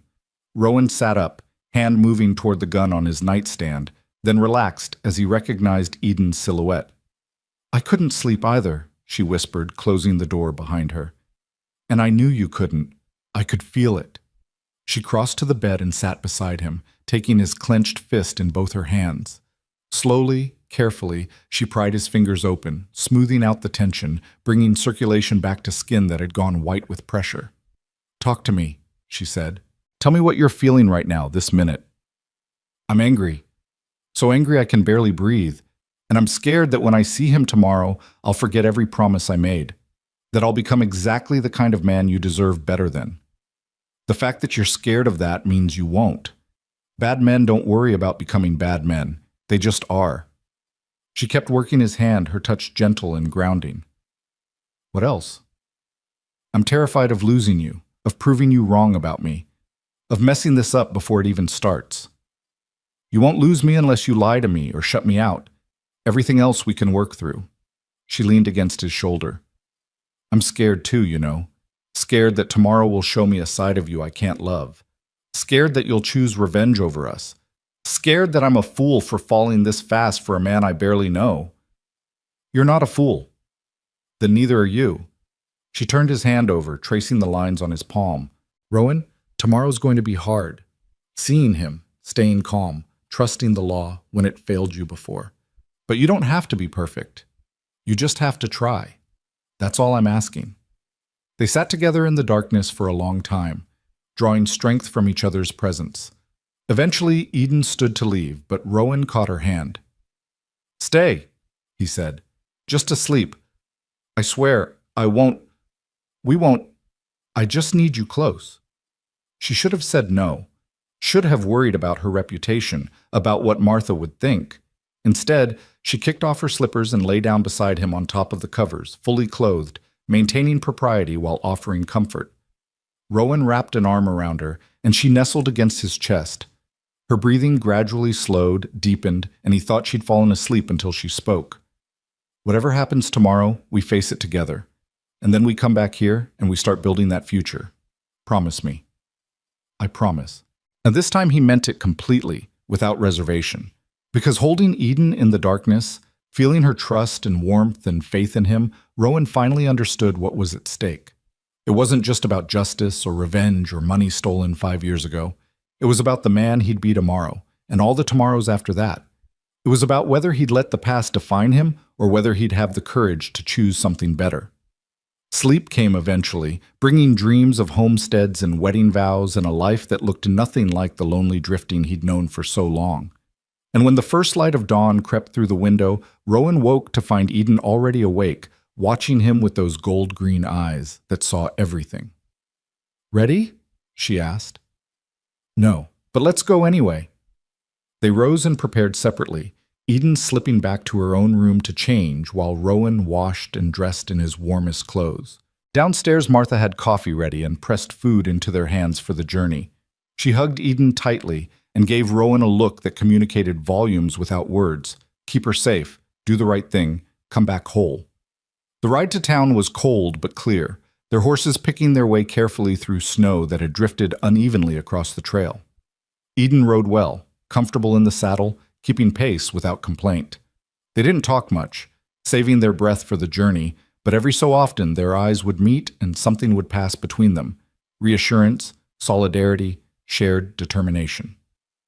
Town appeared after 90 minutes of riding, a collection of wooden buildings huddled together as if for warmth. The main street had been cleared somewhat, creating paths between the larger drifts. Signs creaked in the wind: general store, saloon, hotel, sheriff's office. Rowan's heart hammered as they tied their horses outside the sheriff's office. This was it. This was the moment that would determine everything. Eden took his hand as they climbed the steps. "Together," she reminded him. "Together," he agreed, and opened the door to whatever came next. The sheriff's office was warmer than outside, but not by much. A pot-bellied stove in the corner worked hard against the drafts that found their way through gaps in the walls. Behind a scarred wooden desk sat a man in his 50s, lean and weathered, with iron-gray hair and eyes that had seen too much to be surprised by anything. A tin star was pinned to his vest, catching the light from the window. He looked up as they entered, his gaze moving from Rowan to Eden and back again, assessing. "Help you folks?" "Sheriff, my name is Rowan Tate. This is Miss Eden Whitlock. I'm here to report a crime and the man who committed it." The sheriff leaned back in his chair, which creaked under the shift in weight. I'm Sheriff Tom Brennan. What kind of crime are we talking about? Theft. 5 years ago, a trail boss named Jack Cordell stole wages from 16 cowboys at the end of a drive to Montana. Over $3,000. I have reason to believe he's here in town. Brennan's eyebrows rose slightly. 5 years is a long time to carry a grudge. It's not a grudge, it's justice, Rowan said, fighting to keep his voice level. Eden's hand tightened on his arm, a silent reminder to stay calm. Son, I'm not saying you're wrong to be angry. I'm saying 5 years makes prosecution difficult. You got proof? Witnesses? Anything beyond your word? Rowan pulled out a folded paper from his coat pocket. I kept the contract I signed for the drive. Cordell's signature is on it, along with the agreed wage. I also have names and last known locations of the other 15 men he robbed. Some of them might be willing to testify. Brennan took the paper, studying it carefully. This says you were owed $200 for 3 months' work. That's right. Plus there were bonuses for hazard pay, river crossings, handling difficult cattle. Should have been closer to $250 by the end. And Cordell just disappeared with all the money? Vanished in the night. We reported it to the sheriff in Montana, but he said it was a civil matter, not criminal, that we should have gotten paid nightly instead of trusting the trail boss. The old bitterness crept into Rowan's voice. We were too tired and too trusting. That's our crime, apparently. Eden spoke up for the first time. Sheriff Brennan, Mr. Tate has every right to seek justice for what was stolen from him, but he's here doing it the right way, through legal channels, not taking the law into his own hands. That should count for something. Brennan's expression softened slightly as he looked at Eden. You're Martha Whitlock's daughter, aren't you? Run the boarding house. Yes, sir. Your mother's a good woman. Helped my wife through a difficult time a few years back. He turned back to Rowan. All right, Mr. Tate. Let's say I believe your story, which I'm inclined to do since you took the trouble to come here instead of just shooting the man. What exactly do you want from me? I want you to arrest Cordell, hold him while we gather witnesses and evidence, charge him with theft and fraud, make him face what he did. And where is this Cordell right now? The mail coach driver said there's a gambler staying at the saloon who matches his description. I haven't confirmed it's him yet. I came here first. Brennan stood, reaching for his coat. Smart move. Shows restraint. Let's go take a look together. Miss Whitlock, you're welcome to wait here where it's warmer. I'm coming with you, Eden said firmly. Rowan doesn't face this alone. The sheriff studied her for a moment, then nodded. Suit yourself. But if there's trouble, you stay back and let me handle it. Understood? They stepped back out into the cold, walking the 2 blocks to the saloon. Rowan's heart pounded so hard he could hear it in his ears. 5 years of searching, and it might end in the next few minutes. He tried to prepare himself for disappointment.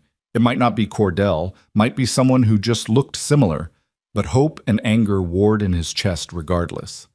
The saloon was called the Silver Dollar, and even at mid-morning, sounds of activity came from within.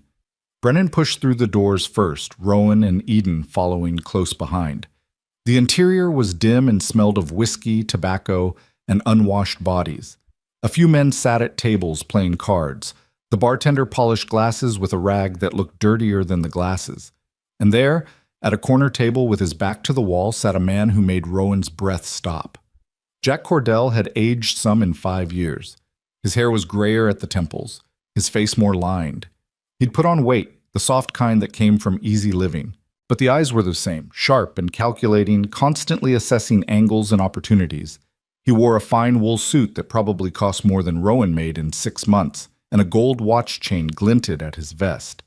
Money Rowan had earned, money stolen from men who'd broken their backs and risked their lives. Cordell looked up as they approached, his gaze sliding over the sheriff with professional wariness before landing on Rowan. For a moment there was no recognition. Then his eyes widened, and Rowan saw understanding dawn, followed immediately by a calculation. Was it worth running? Well, well, Cordell said, his voice smooth as oil. Rowan Tate. Never thought I'd see you again. How have you been, boy? The casual greeting, as if they were old friends meeting by chance, made something snap inside Rowan. He lunged forward, but Eden's hand caught his arm and Brennan stepped between them. Easy, the sheriff said quietly. Let me handle this. He turned to Cordell. You Jack Cordell? I am. Who's asking? Sheriff Tom Brennan. This man has made some serious accusations against you regarding events 5 years ago in Montana. Says you stole wages from him and 15 others. Cordell's face arranged itself into an expression of wounded innocence. Sheriff, I don't know what this man told you, but there's been a terrible misunderstanding. I was trail boss on that drive, yes, but I paid every cowboy exactly what they were owed. That's a lie, Rowan said, his voice shaking with fury. You took the money and ran. I took the money to keep it safe until I could distribute it properly. Then I was robbed at gunpoint 2 towns over, lost everything, the cowboys' wages and my own earnings. I reported it to the authorities, filed papers, everything legal and proper. Cordell spread his hands in a gesture of helplessness. I felt terrible about it for 5 years, but there was nothing I could do. The thieves were never caught. The lie was so smooth, so practiced, that Rowan could see Brennan wavering. This was how Cordell had survived, how he'd stayed free, by being a better liar than his victims were accusers. That's convenient, Eden said, her voice cutting through the tension like a blade. You were robbed just after collecting wages for 16 men, and you never thought to reach out to those men, explain what happened, maybe try to make it right, even if it wasn't your fault. Cordell turned his attention to her, and Rowan saw the predator behind the gentleman's mask. And who might you be, miss? Someone who recognizes a lie when she hears one. Sheriff, am I really expected to defend myself against accusations from 5 years ago based on nothing but this man's word? Cordell stood, smoothing his vest. I've done nothing wrong. I'm a legitimate businessman, a gambler by trade. You can ask anyone in this town. I've been here 3 weeks and caused no trouble. 3 weeks, Rowan said. Just long enough to fleece the locals before moving on to the next town. That's your pattern, isn't it? Stay long enough to seem respectable, take what you can, then disappear. You're making serious allegations without proof, son. I could have you arrested for slander. Brennan held up a hand. Nobody's arresting anybody right now. Mr. Cordell, you say you reported this robbery 5 years ago? I did. Montana Territory town called Bozeman. Sheriff there can confirm it. That'll take weeks to verify, Rowan protested. By then, he'll be gone again. Maybe so, Brennan admitted. But I can't arrest a man based on accusations without evidence. Mr. Cordell, I'm going to ask you not to leave town while I look into this matter. Can you agree to that? Cordell smiled, and Rowan wanted to wipe that smug expression off his face with his fist. Of course, Sheriff. I'm happy to cooperate with your investigation. I have nothing to hide. They left the saloon, Rowan's hands clenched so tight his nails cut into his palms. On the boardwalk outside, he spun to face Brennan. You're just letting him go? After everything I told you? I'm not letting him go. I'm investigating. There's a difference. The sheriff's voice was patient but firm. Mr. Tate, I understand your frustration, but I can't arrest someone based solely on your word against his. I need evidence, witnesses, documentation. Give me time to wire Montana, to track down some of those other cowboys you mentioned. If Cordell's lying, we'll prove it. And if he runs before you can prove it, then I'll pursue him for fleeing an investigation. But my gut says he won't run. He's too comfortable, too confident. Men like that think they're smarter than everyone else. It makes them careless. Eden pulled Rowan aside out of the sheriff's earshot. I know this isn't what you wanted. I know it feels like he's getting away with it. But Brennan's trying to help. Give him a chance. You heard Cordell? That story about being robbed, it's complete fabrication. He's had 5 years to create a perfect alibi. Maybe, but you coming here, reporting him officially, that changes things. He can't just disappear now without looking guilty. And if Brennan's right, if Cordell gets overconfident, he'll make a mistake. She touched his face, making him look at her. You did the right thing, Rowan. You chose justice over revenge. I'm proud of you. The words should have made him feel better. Instead, he felt hollowed out, cheated. He'd imagined this moment so many times, confronting Cordell, seeing justice done, finally getting closure. The reality was bitter and unsatisfying. Brennan approached them, his expression sympathetic. I know this isn't easy, but you did good coming to me. Give me a week. I'll send wires today, start gathering evidence. In the meantime, you stay out of trouble and away from Cordell. Can you do that? Rowan wanted to say no, wanted to go back into that saloon and beat the truth out of Cordell's lying mouth. But Eden's hand was in his, and her faith in him was a weight he couldn't ignore. I can do that, he said finally. 1 week. Then I want answers. They rode back to the boarding house in silence, the horses moving slowly through snow that had already started to compact and freeze. Eden tried several times to start a conversation, but Rowan couldn't shake the fury and disappointment that churned in his gut. Seeing Cordell sitting there so comfortable, so unpunished, wearing wealth built on stolen money, it was almost more than he could bear. Back at the boarding house, Martha took one look at their faces and put a pot of coffee on. The other guests were out. Mr. Patterson attempting his walk, Dorothy and Howard visiting friends in town, leaving them alone in the kitchen. Tell me, Martha said, settling at the table. Eden explained what had happened while Rowan stared into his coffee cup, watching steam rise and dissipate. He barely heard the words, lost in his own dark thoughts. A week isn't so long, Martha said when Eden finished. And Sheriff Brennan's a good man. If there's evidence to be found, he'll find it. And if there isn't, Rowan asked, his voice hollow. If Cordell's story holds up, if he really did file a report about being robbed, then what? He goes free while I'm left with nothing but the same anger I've been carrying for 5 years?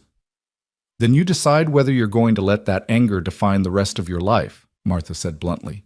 You can't control what Cordell does or what the law decides, but you can control who you choose to be afterward. Rowan stood abruptly, the chair scraping against the floor. I need some air. He walked out before either woman could respond, grabbing his coat and heading into the cold afternoon. His feet carried him toward the stable without conscious direction. Inside, he found his horse and began grooming it with savage efficiency, working out his frustration on the animal's coat until it gleamed. He didn't hear Eden approach until she spoke. You're going to brush the poor thing bald. Rowan set down the brush and leaned his forehead against the horse's warm neck, breathing in the familiar scent of hay and animal. I thought I could do this. I thought I could trust the system, be the better man, all of that. But seeing him there, so smug and comfortable, lying through his teeth and getting away with it, I wanted to kill him, Eden. For a moment, I genuinely wanted to put a bullet in him and damn the consequences. But you didn't. You walked away. That's what matters. Is it? He turned to face her. What if walking away just means he wins? What if being the better man just means being the bigger fool? Eden moved closer, reaching up to cup his face in both hands. Being the better man means you get to sleep at night. It means you get to look at yourself in the mirror without shame. It means you get to build a life that isn't poisoned by violence and regret. Her voice dropped to barely a whisper. It means you get to have me. I don't deserve you. Probably not, but I'm choosing you anyway. She pulled his head down until their foreheads touched. Rowan, I know this hurts. I know you feel cheated and angry and helpless, but you're not helpless. You're just learning a hard truth, that sometimes justice is slow, sometimes it's imperfect, and sometimes the only victory is refusing to become what you hate. He wrapped his arms around her, holding on like she was the only solid thing in a world that had turned liquid and uncertain. What if I can't let it go? What if a week passes and Brennan finds nothing and Cordell walks free? What if I can't stop myself from doing something stupid? Then I'll stop you. I'll remind you of what you have to lose. I'll drag you back from the edge as many times as it takes. She pulled back enough to look him in the eyes. But I don't think you'll need me to. I think you're stronger than you believe. I think you've already made your choice, and now you're just scared of what it means. What does it mean? It means you're finally ready to stop running, to plant roots, to build instead of destroy. She smiled, though tears glinted in her eyes. It means you're ready to come home. The word hit Rowan like a physical blow. Home. When had anywhere felt like home? The boarding house came closest. Martha's kindness, the warmth of the sitting room, Eden's laughter echoing through the halls. But it wasn't his home, not really, unless he made it so. Show me your land, Eden said suddenly. Your homestead. I want to see what you're building. It's 20 miles north, and the roads are still bad. Then we'll go tomorrow when they're better, or the day after. But I want to see it, Rowan. I want to see the future you've been saving for. They returned to the house to find the other guests had come back, full of news and gossip from town. Someone had seen the confrontation at the saloon, and word had spread quickly. Public opinion, according to Mr. Patterson, who'd heard it from the postmaster, was divided. Some thought Cordell a victim of false accusations. Others remembered that he'd appeared in town 3 weeks ago with plenty of money and no clear source of income beyond gambling. These things have a way of working themselves out, Mr. Patterson said wisely. Liars eventually tangle themselves in their own webs. You just have to be patient. Patience. Rowan was discovering he had very little of it. The afternoon dragged into evening. Supper was quiet, everyone sensing his mood and giving him space. Afterward, he excused himself early and went upstairs, unable to maintain pleasant conversation when his insides were churning with frustration. He lay on his bed, fully clothed, staring at the ceiling, trying to quiet his mind. Around 10 o'clock, a soft knock came at his door. "It's me," Eden's voice said. He let her in, and she came bearing a bottle and 2 glasses. "Mother's medicinal whiskey. She said you looked like you needed it." They sat together on the bed, backs against the wall, passing the bottle between them. The whiskey burned going down but settled warm in Rowan's stomach, dulling the sharp edges of his anger. "Tell me about your parents," Eden said after a while. "The good memories. What made them happy?" So Rowan told her. He talked about his mother singing, how she'd made every chore into a game with a song attached. He described his father's workshop, the smell of sawdust and varnish, the satisfaction in his father's eyes when a piece of furniture came together perfectly. He remembered Christmas mornings when money was tight but love was abundant, how they'd make gifts for each other and share stories by the fire. "They sound wonderful," Eden said softly. They were. And then they were gone, and I was left with an uncle who saw me as free labor. I think that's when I learned not to trust happiness. It seemed like every time things were good, they got ripped away. Is that why you've been alone so long? Fear of losing people? Maybe. Or maybe I just convinced myself I didn't need anyone, that independence was the same as strength. He took another sip of whiskey. "You're teaching me different." "Good. Because you need people, Rowan Tate. You need connection and community and someone to come home to. You're not built for the lone wolf life, no matter how hard you've tried to convince yourself otherwise." They talked for hours, sharing stories and secrets and dreams. Eden told him about her father's death in more detail, about the anger and grief that had nearly consumed her, about the slow process of learning to live with loss instead of being destroyed by it. Rowan found himself opening up in ways he never had before, admitting fears and hopes he'd barely acknowledged to himself. Around midnight, Eden stood to leave. "Mother will have my head if she finds out I've been in your room this late." "Would it be so terrible?" Rowan asked. "If people knew you were courting me." "Courting?" Eden's smile was teasing. "Is that what we're doing?" "What would you call it?" "Falling in love, maybe, if I'm being honest." She said it lightly, but her eyes were serious, vulnerable. Rowan stood and crossed to her, taking her hands. "Then let's be honest." "I'm falling in love with you, Eden Whitlock. Have been since you first called me out on my nonsense. And when this week is over, when Brennan's finished his investigation, whatever the outcome, I want to court you properly. I want to build that homestead into something worthy of you. I want to give you a future instead of being trapped in my past." "That's all I've ever wanted to hear." She kissed him, soft and sweet and full of promise. "Now, I really do need to go before Mother comes looking." After she left, Rowan lay back down, but sleep was impossible. His mind kept returning to the saloon, to Cordell's smug face, to the way justice seemed just out of reach. He thought about Eden's words, about choosing to build instead of destroy. He thought about the kind of man he wanted to be versus the kind of man his anger was turning him into. Somewhere around 2 a.m, he made a decision. He'd give Brennan his week. He'd stay away from Cordell, let the law do its work. And if at the end of that week nothing had changed, if Cordell walked free and unpunished, then Rowan would let it go. Really let it go. Because Eden was right. Holding on to hatred would only poison whatever future they might build together. It was the hardest decision he'd ever made, Harder than leaving his uncle's farm at 15, harder than surviving his first cattle drive. Letting go of vengeance felt like cutting off a part of himself, but he knew it was necessary. The old Rowan Tate, the one who'd ridden into the blizzard alone and angry, had to die so someone new could be born. The next morning, Rowan found Eden in the kitchen again, this time making bread. Her hands were covered in flour, and there was a smudge on her cheek that made her look absurdly young. "I've been thinking," he said without preamble, "about what you said yesterday. I want to show you my land, today, if the weather holds." Eden's face lit up. "Really? Really? It's rough, and there's not much to see, but it's mine. And if we're going to have a future together, you should know what you're getting into." They packed supplies and informed Martha of their plans. She gave them knowing looks, but didn't object beyond insisting they take extra blankets and food. By 9 o'clock, they were riding north under a sky so blue it hurt to look at. The journey took most of the morning, following roads that were more suggestions than actual paths. But gradually, the landscape changed, becoming more wild and open. Rowan felt his spirits lift as they rode. This was his country, land he'd chosen and claimed, even if he hadn't spent much time here lately. Finally, they crested a rise. And there it was, his homestead. The cabin was small, just one room, built from rough-hewn logs with a stone chimney at one end. The roof needed repair, and the door hung slightly crooked.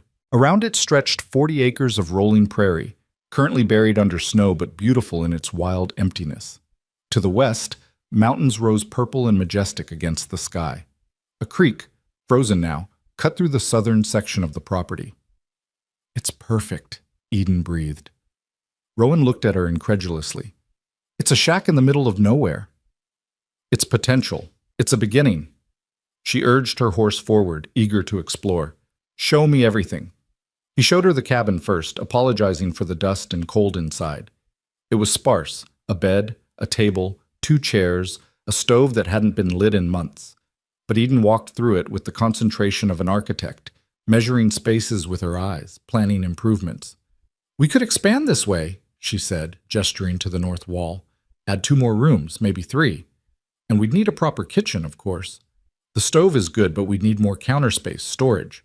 And windows, big windows facing south for light and warmth." "We?" Rowan asked softly. Eden turned to look at him, and her expression was open and hopeful and so beautiful it made his chest ache.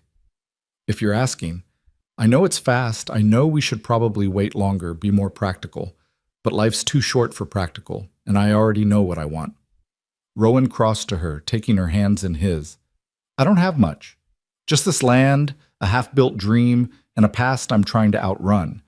But if you're willing to take a chance on me, I swear I'll spend the rest of my life trying to be worthy of that trust." "Is this a proposal, Mr. Tate?" "It's a statement of intent. The actual proposal should probably wait until I've resolved this Cordell business, until I can offer you a future without that shadow hanging over it." He raised her hands to his lips, kissing her knuckles. "But yes, Eden, when the time is right, I'm asking you to marry me. To help me build this place into a real home, to take a chance on a broken-down cowboy who's just learning what it means to hope again." "The time is right now," Eden said firmly. "The shadow will always be there in some form. The question is whether we let it control our choices. And my choice is you, Rowan. Today, tomorrow, for as long as you'll have me." He kissed her then, pulling her close, pouring everything he felt into that connection. When they finally broke apart, they were both trembling, and not from the cold. "We should probably tell your mother before we make any formal announcements," Rowan said, trying to regain some composure. "Mother already knows. She's known since the day you arrived." Eden laughed, the sound bright and joyful in the empty cabin. "She told me this morning that any man who looks at a woman the way you look at me is either deeply in love or deeply disturbed, and she was betting on love." They spent the rest of the day exploring the property, making plans and dreaming out loud. Eden had ideas for a garden, for planting trees as windbreaks, for raising chickens and maybe a few pigs. Rowan talked about expanding his herd, building a proper barn, eventually hiring help during busy seasons. As the sun began its descent toward the mountains, painting the snow in shades of gold and pink, they stood together looking out over the land that would be their future. 1 week, Eden said. Whatever happens with Cordell, in 1 week we start building this. Together. Together, Rowan agreed, and for the first time in 5 years, the future felt more real and more important than the past. They rode back to the boarding house in the gathering dusk, arriving just as Martha was setting supper on the table. The other guests exclaimed over their adventure, asking questions about the land and the cabin. Rowan found himself describing his homestead with pride instead of his usual reticence. And when Eden's hand found his under the table, he didn't pull away. That night, after everyone had gone to bed, Rowan sat alone in his room and took out the letter he'd written to Eden 2 nights ago, the one explaining everything in case he didn't survive confronting Cordell. He read it through once, then fed it to the small stove, watching the paper curl and blacken and turn to ash. He didn't need insurance against the future anymore. He was going to live it, fully and fearlessly, starting now. The week that followed was the strangest of Rowan's life. Days fell into a rhythm that was both peaceful and anticipatory, as if the whole world was holding its breath waiting for something to break. He spent his mornings helping around the boarding house, fixing a loose shutter here, reinforcing a fence post there, making himself useful while his mind churned with thoughts of Cordell and justice and the future he was trying to build. Eden was always nearby, a constant presence that both soothed and thrilled him. They worked side by side in the kitchen, their hands brushing as they prepared meals. They took walks in the snow-covered garden, talking about everything and nothing. They sat by the fire in the evenings, sometimes with the other guests, sometimes alone, building a foundation of shared moments that felt more solid than anything Rowan had ever known. On the third day, a rider arrived from town with a message from Sheriff Brennan. He'd sent wires to Montana and was waiting for responses. He'd also been asking questions around town about Cordell, gathering information. No news yet, but he was working on it. Rowan tried to feel reassured, but patience had never been his strong suit. That night, unable to sleep, he found himself standing at his bedroom window, staring out at the moonlit landscape. A soft knock at his door didn't surprise him. He knew Eden's knock by now, the particular rhythm of it. "Can't sleep either?" she asked, slipping into the room and closing the door behind her. "Keeps running through my mind. What Brennan might find, what might happen, whether I'll be able to let it go if nothing comes of it." Eden moved to stand beside him at the window. "Tell me the truth. If Cordell walks free at the end of this week, if there's no justice to be had, can you really move on, or will this eat at you forever?" It was the question Rowan had been asking himself for 3 days. He was quiet for a long time, watching clouds drift across the moon, before he answered. "I think I can. Not because I've forgiven him, or because I don't care anymore, but because I've finally got something worth protecting, and holding on to hatred would poison it. You've given me that, Eden. You've given me a reason to choose the future over the past." She leaned against him, and he wrapped an arm around her shoulders. "I'm scared," she admitted. "Scared that when the week ends, something will happen that takes you away from me. That you'll ride off to confront him, or that he'll come after you, or that somehow this won't end the way I'm hoping." "What are you hoping for?" "For you to stay. For us to build that homestead together. For a life that's bigger than revenge and anger." She turned to look up at him. "For you to marry me and make me the happiest woman in Wyoming territory." Rowan's heart swelled painfully in his chest. "I want all of that too, so much it terrifies me." They stood together in the darkness, drawing strength from each other, until Eden finally pulled away with a sigh. "I should go. Mother's already suspicious about how much time we spend together." "Let her be suspicious. In a few weeks, we'll make it official." After she left, Rowan managed a few hours of restless sleep before dawn came too quickly. The fourth day brought fresh snow, just a few inches, but enough to make everything clean and new again. Mr. Patterson and Howard decided to attempt the journey home, their business in town concluded. Dorothy chose to stay a few more days, enjoying Martha's hospitality and the comfort of the boarding house. The farewells were warm, with promises to return and recommendations to friends. After they'd gone, the house felt quieter, almost hollow. Rowan found himself at loose ends, so he saddled his horse and rode into town, telling himself he just needed supplies, but knowing he was hoping for news. The general store was busy with folks restocking after the storm. Rowan gathered flour and coffee, sugar and salt, trying to look casual while his ears strained for any mention of Cordell or the sheriff's investigation. He was paying for his purchases when he overheard two men talking near the door. "Heard the sheriff's been asking questions about that gambler," one said in a low voice. "Cordell, his name is. Apparently there's some trouble from his past." "That cowboy who came to town with Martha's daughter?" the other man replied. "Folks are saying he's got a vendetta, making up stories." "Maybe. But Pete, the mail driver, said Cordell's been antsy the last few days, asking about stage schedules. How long before the roads north are fully clear? Man planning to run doesn't act like a man with a clear conscience." Rowan's pulse quickened. If Cordell was preparing to bolt, that meant the pressure was working, but it also meant time was running out. He finished his transaction and headed to the sheriff's office, where he found Brennan at his desk, surrounded by papers and telegraph forms. "Mr. Tate," Brennan greeted him. "Was about to send for you. Got some news." Rowan sat down, gripping the edge of the chair to keep his hands from shaking. "What did you find?" "Mixed bag, I'm afraid. I sent wires to 3 sheriffs in Montana, Bozeman, where Cordell claimed to file his robbery report, and 2 neighboring towns. Bozeman sheriff confirmed that yes, a Jack Cordell reported being robbed 5 years ago. Lost approximately $3,000, he claimed, to armed bandits on the road." Rowan's heart sank. "So his story checks out." "Not quite. See, I also heard back from a sheriff in a town 50 miles east of Bozeman. Turns out Cordell spent 3 days there shortly after his supposed robbery, gambling heavily and winning big. Witnesses remember him bragging about a cattle drive payday. He left town with more money than he arrived with. That proves he lied about the robbery. It suggests it strongly, but proving it in court is another matter. I've also tracked down 2 of the cowboys from your drive.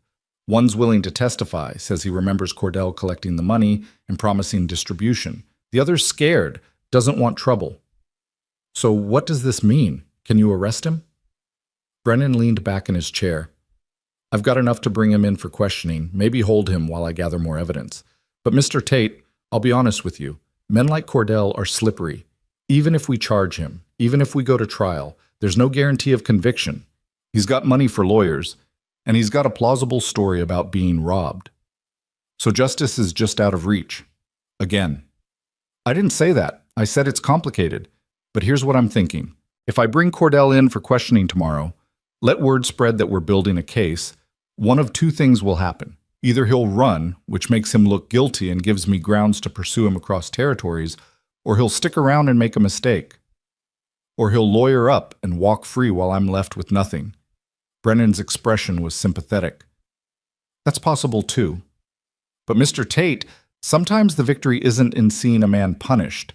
Sometimes it's in standing up to him, in refusing to let him win by destroying yourself in the pursuit of revenge. You've done that. You came to me instead of taking the law into your own hands. That takes more courage than most men have." Rowan wanted to argue, to insist that moral victories weren't enough. But looking at Brennan's weathered face, at the genuine respect in his eyes, something in Rowan shifted. Maybe the sheriff was right. Maybe just choosing a different path was its own kind of justice. "When are you bringing him in?" Rowan asked. "Tomorrow morning. And Mr. Tate, I need your word you'll stay away from the saloon, away from Cordell. Let me handle this my way." "You have my word."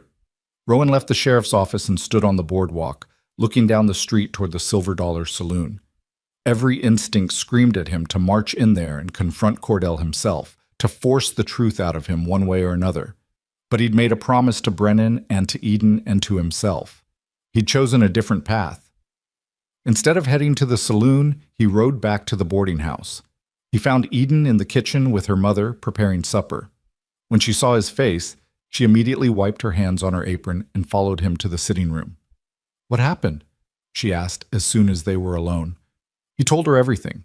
The mixed news from Montana, the witnesses Brennan had found, the plan to bring Cordell in for questioning.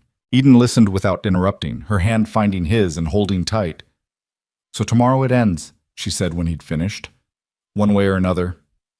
Probably not the way I'd hoped, but maybe the way it needs to."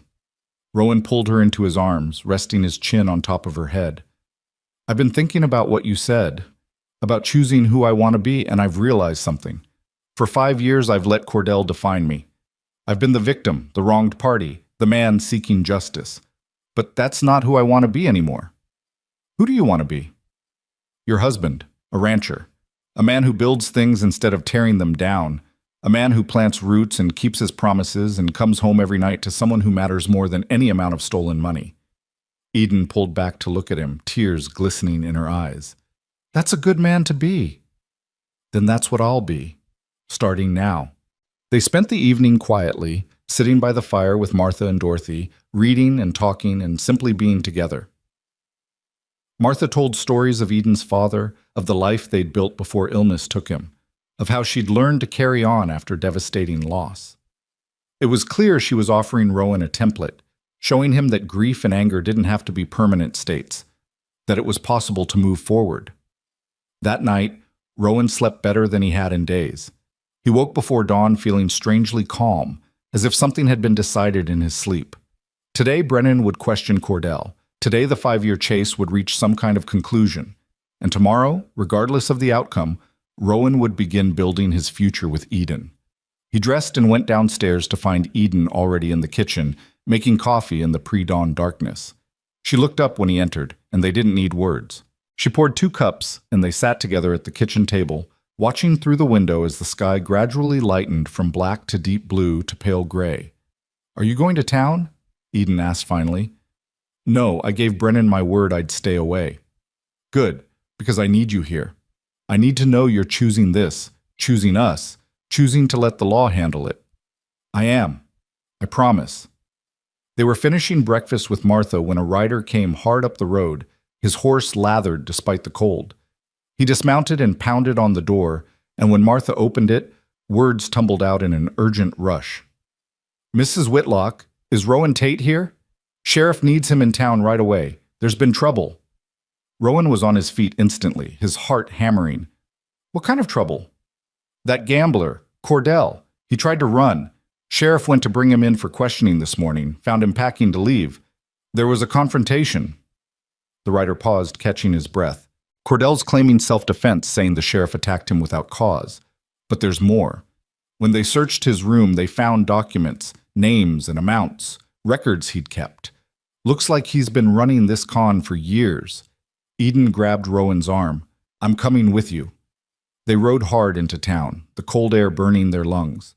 The streets were crowded despite the early hour. Folks gathered in clusters, whispering and staring. At the sheriff's office, they found Brennan behind his desk with a bandage on his forehead, and Cordell in the cell, looking considerably less polished than he had a few days ago. "Mr. Tate," Brennan said when they entered. "Glad you're here. You need to see this." He spread papers across his desk, a ledger with names, dates, and amounts stretching back 7 years. Rowan's name was there, along with 15 others from his drive. But there were dozens more entries, other drives, other victims. Cordell had been systematically robbing cowboys across 3 territories, keeping meticulous records like it was legitimate business. "He kept evidence of his own crimes?" Rowan asked, incredulous. "Arrogance," Brennan said. "Thought he was too smart to get caught. Wanted to remember his victories. When I went to question him this morning, he panicked and threw a punch. That's assault on a lawman, which gives me cause to search his belongings. Found this ledger hidden in a false bottom in his trunk." From the cell, Cordell spoke for the first time. "That ledger doesn't prove anything. It's just numbers. Could mean anything." "It's got names, dates, and amounts that match perfectly with drives where cowboys reported stolen wages," Brennan countered. "And I've already sent wires to sheriffs in every town listed. If even half of them come back confirming your pattern, you'll be facing charges in multiple territories." Rowan moved closer to the cell, looking at the man who'd haunted him for 5 years. In the harsh morning light, Cordell looked smaller somehow, diminished. The fine suit was rumpled, the confident smile gone, replaced by something closer to fear. "Why?" Rowan asked. "You had legitimate skills. You could have made an honest living. Why steal from men who'd already earned their pay the hardest way possible?" Cordell sneered, some of his old arrogance returning. "Because it was easy. You idiots trusted me, worked yourselves to death, then handed me everything without question. Why would I break my back for wages when I could just take yours?" The casual contempt in his voice sparked something in Rowan, but before he could respond, Eden's hand found his. He looked down at her, at the steady strength in her eyes, and the anger drained away as quickly as it had come. "You're pathetic," Rowan said to Cordell, his voice calm and clear. "You think you're clever, but all you've done is steal from better men than you'll ever be. And now you'll pay for it. Not because I forced it, not because I took the law into my own hands, but because your own arrogance caught you." He turned to Brennan. "What happens now?" "Now I hold him while I gather testimony. With this ledger, I can track down dozens of victims. Even if some cases are too old to prosecute, we'll have enough to put him away for years." Brennan stood and extended his hand to Rowan. "You did good, Mr. Tate. You trusted the system when it failed you before. That took guts." Rowan shook the sheriff's hand, feeling something loosen in his chest, the last coil of anger and resentment finally releasing. "Thank you for taking this seriously, for doing it right." Outside the sheriff's office, a small crowd had gathered. Word had spread fast about Cordell's arrest, and several people wanted to shake Rowan's hand, to tell him they'd known something was wrong about that slick gambler, to offer congratulations. Rowan accepted their words with quiet grace, but all he really wanted was to be alone with Eden. They walked to the edge of town, to a spot overlooking the valley where the boarding house sat like a promise of warmth in the distance. The sun was fully up now, painting everything gold, making the snow sparkle like diamonds scattered across the earth. "It's over," Eden said softly. "Really over." "Yes." Rowan pulled her close, wrapping his arms around her from behind, both of them looking out at the beautiful winter morning. "And it ended the right way. Not the way I imagined 5 years ago, but better. Because I didn't become like him. I didn't let hatred poison me completely. You're a good man, Rowan Tate. I'm trying to be. For you. For us." He turned her to face him, taking both her hands in his. "Marry me, Eden. Not someday. Not when the timing's perfect. Soon. As soon as we can arrange it." Eden's smile was radiant, brighter than the morning sun. Yes, yes, absolutely yes.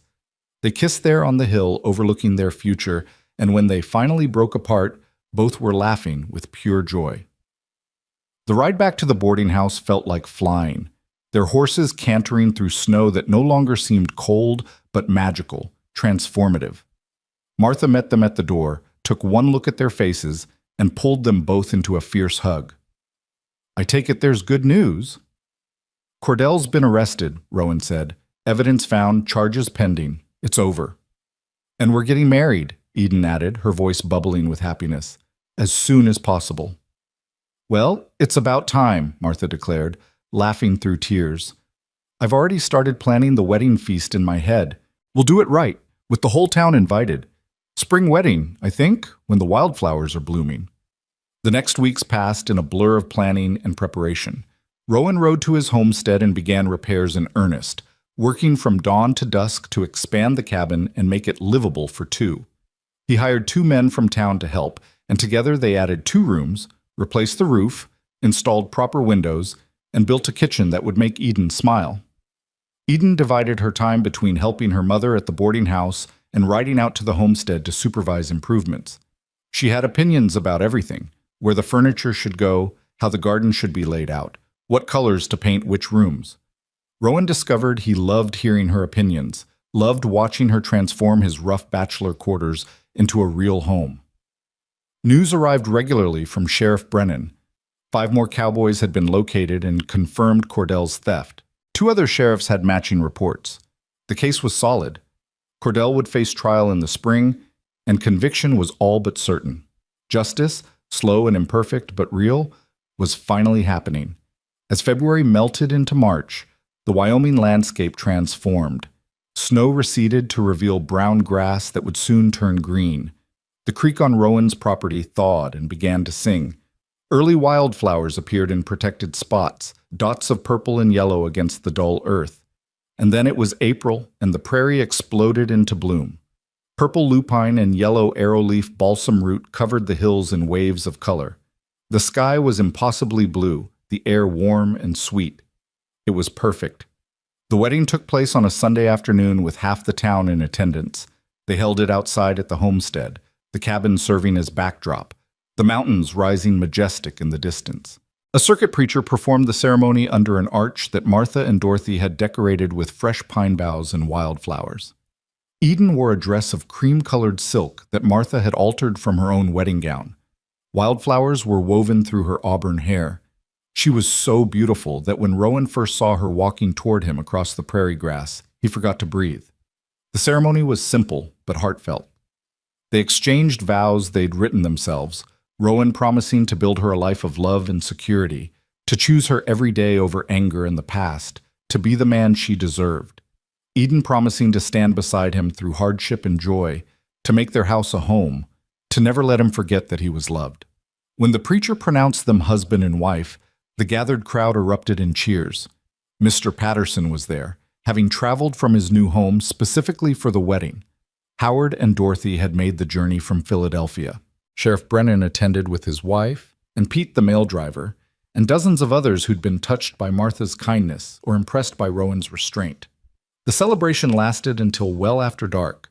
Martha and her helpers had prepared a feast that people would talk about for years: roasted beef and ham, fresh bread and butter, vegetables from the root cellar, and pies of every description. There was music and dancing, laughter and toasts, stories shared and friendships cemented. As night fell and lanterns were lit, Rowan found himself standing slightly apart from the crowd, watching Eden dance with her mother, his wife. The words still felt strange and wonderful in his mind. She caught his eye and smiled, and the love in that smile was so clear and uncomplicated that it still took his breath away. "You did well, son," a voice said beside him. Sheriff Brennan had appeared with 2 glasses of whiskey, offering one to Rowan. "Got your justice and your girl. Not many men manage both. I almost threw it all away chasing the justice part. But you didn't, that's what matters." Brennan clinked his glass against Rowan's. "Here's to new beginnings." They drank, and the whiskey was smooth and warm, tasting like celebration. After Brennan moved off to rejoin his wife, Martha approached with Eden in tow. "Mother wants to say something," Eden said, squeezing Rowan's hand. Martha looked between them, her eyes bright with tears. "I just wanted to tell you both how proud I am. Rowan, when you walked through my door on Christmas Eve, you were lost and angry and about to make a terrible mistake. But you chose differently. You chose love over hate, building over destroying. That's the mark of a truly strong man." "I had good teachers," Rowan said, his own throat tight with emotion.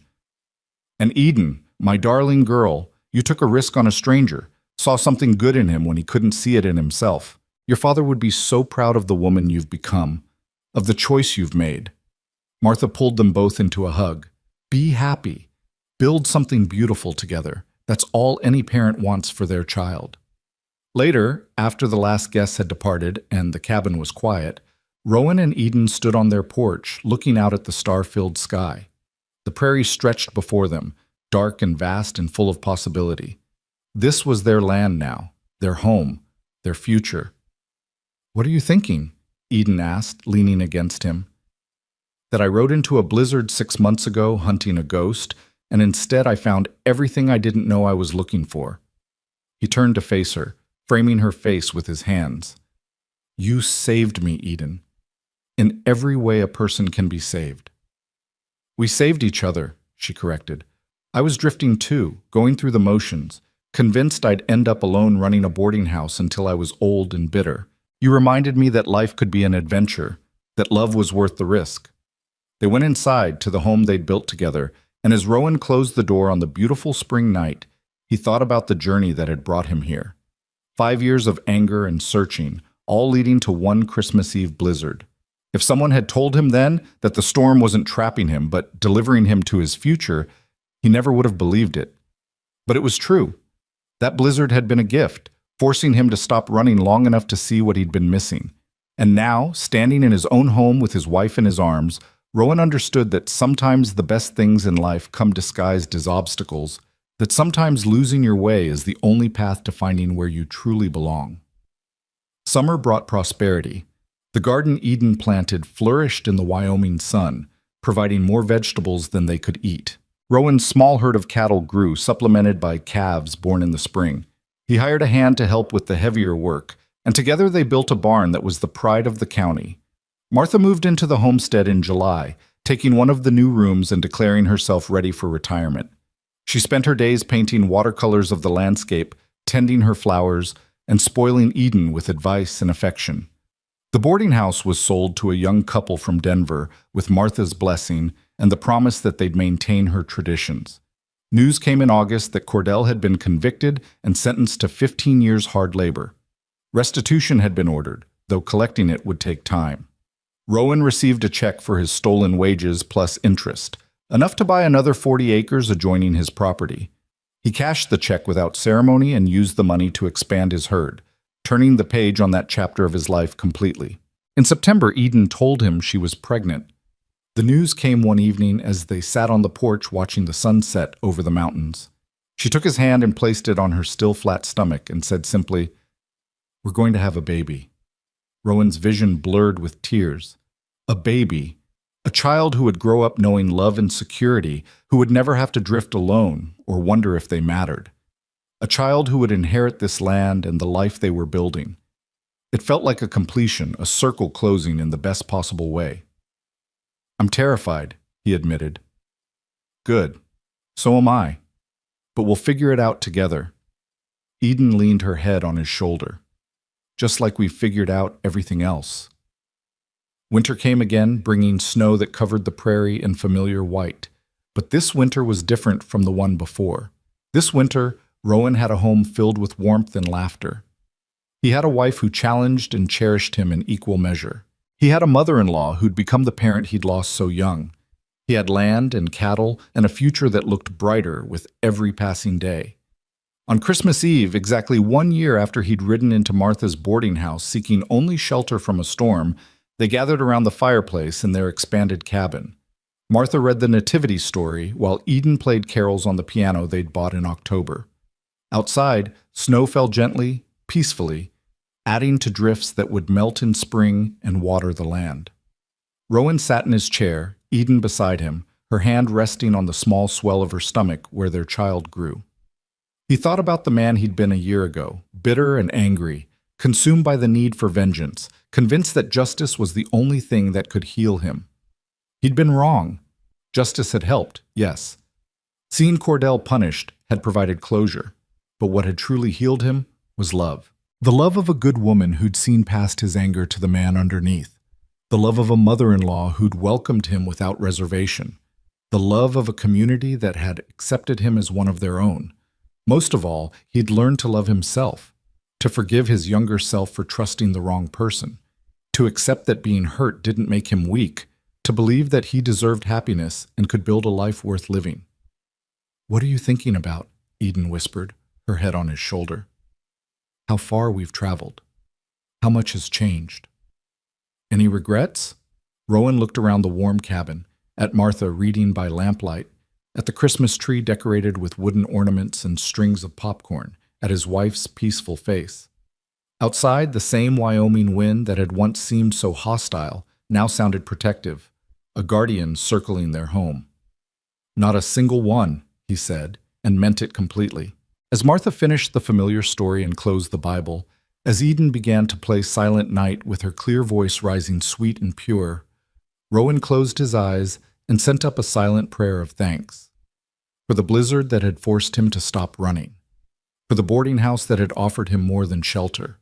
For the woman who'd taught him that building a future was braver than destroying the past.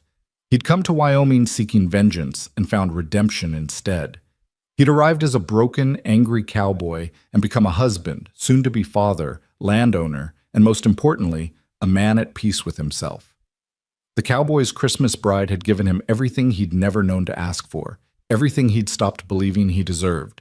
And as the carol ended and Eden smiled at him through the candlelight, Rowan knew with absolute certainty that this was where he belonged, that this was what home meant, and that the best part of the story was just beginning. Outside, the snow continued to fall, gentle and persistent, covering the land in grace. Inside, the fire burned warm and bright, casting dancing shadows on the walls of the house that love had built. And somewhere between the earth and sky, past and future, loss and hope, Rowan Tate finally found his peace. The end.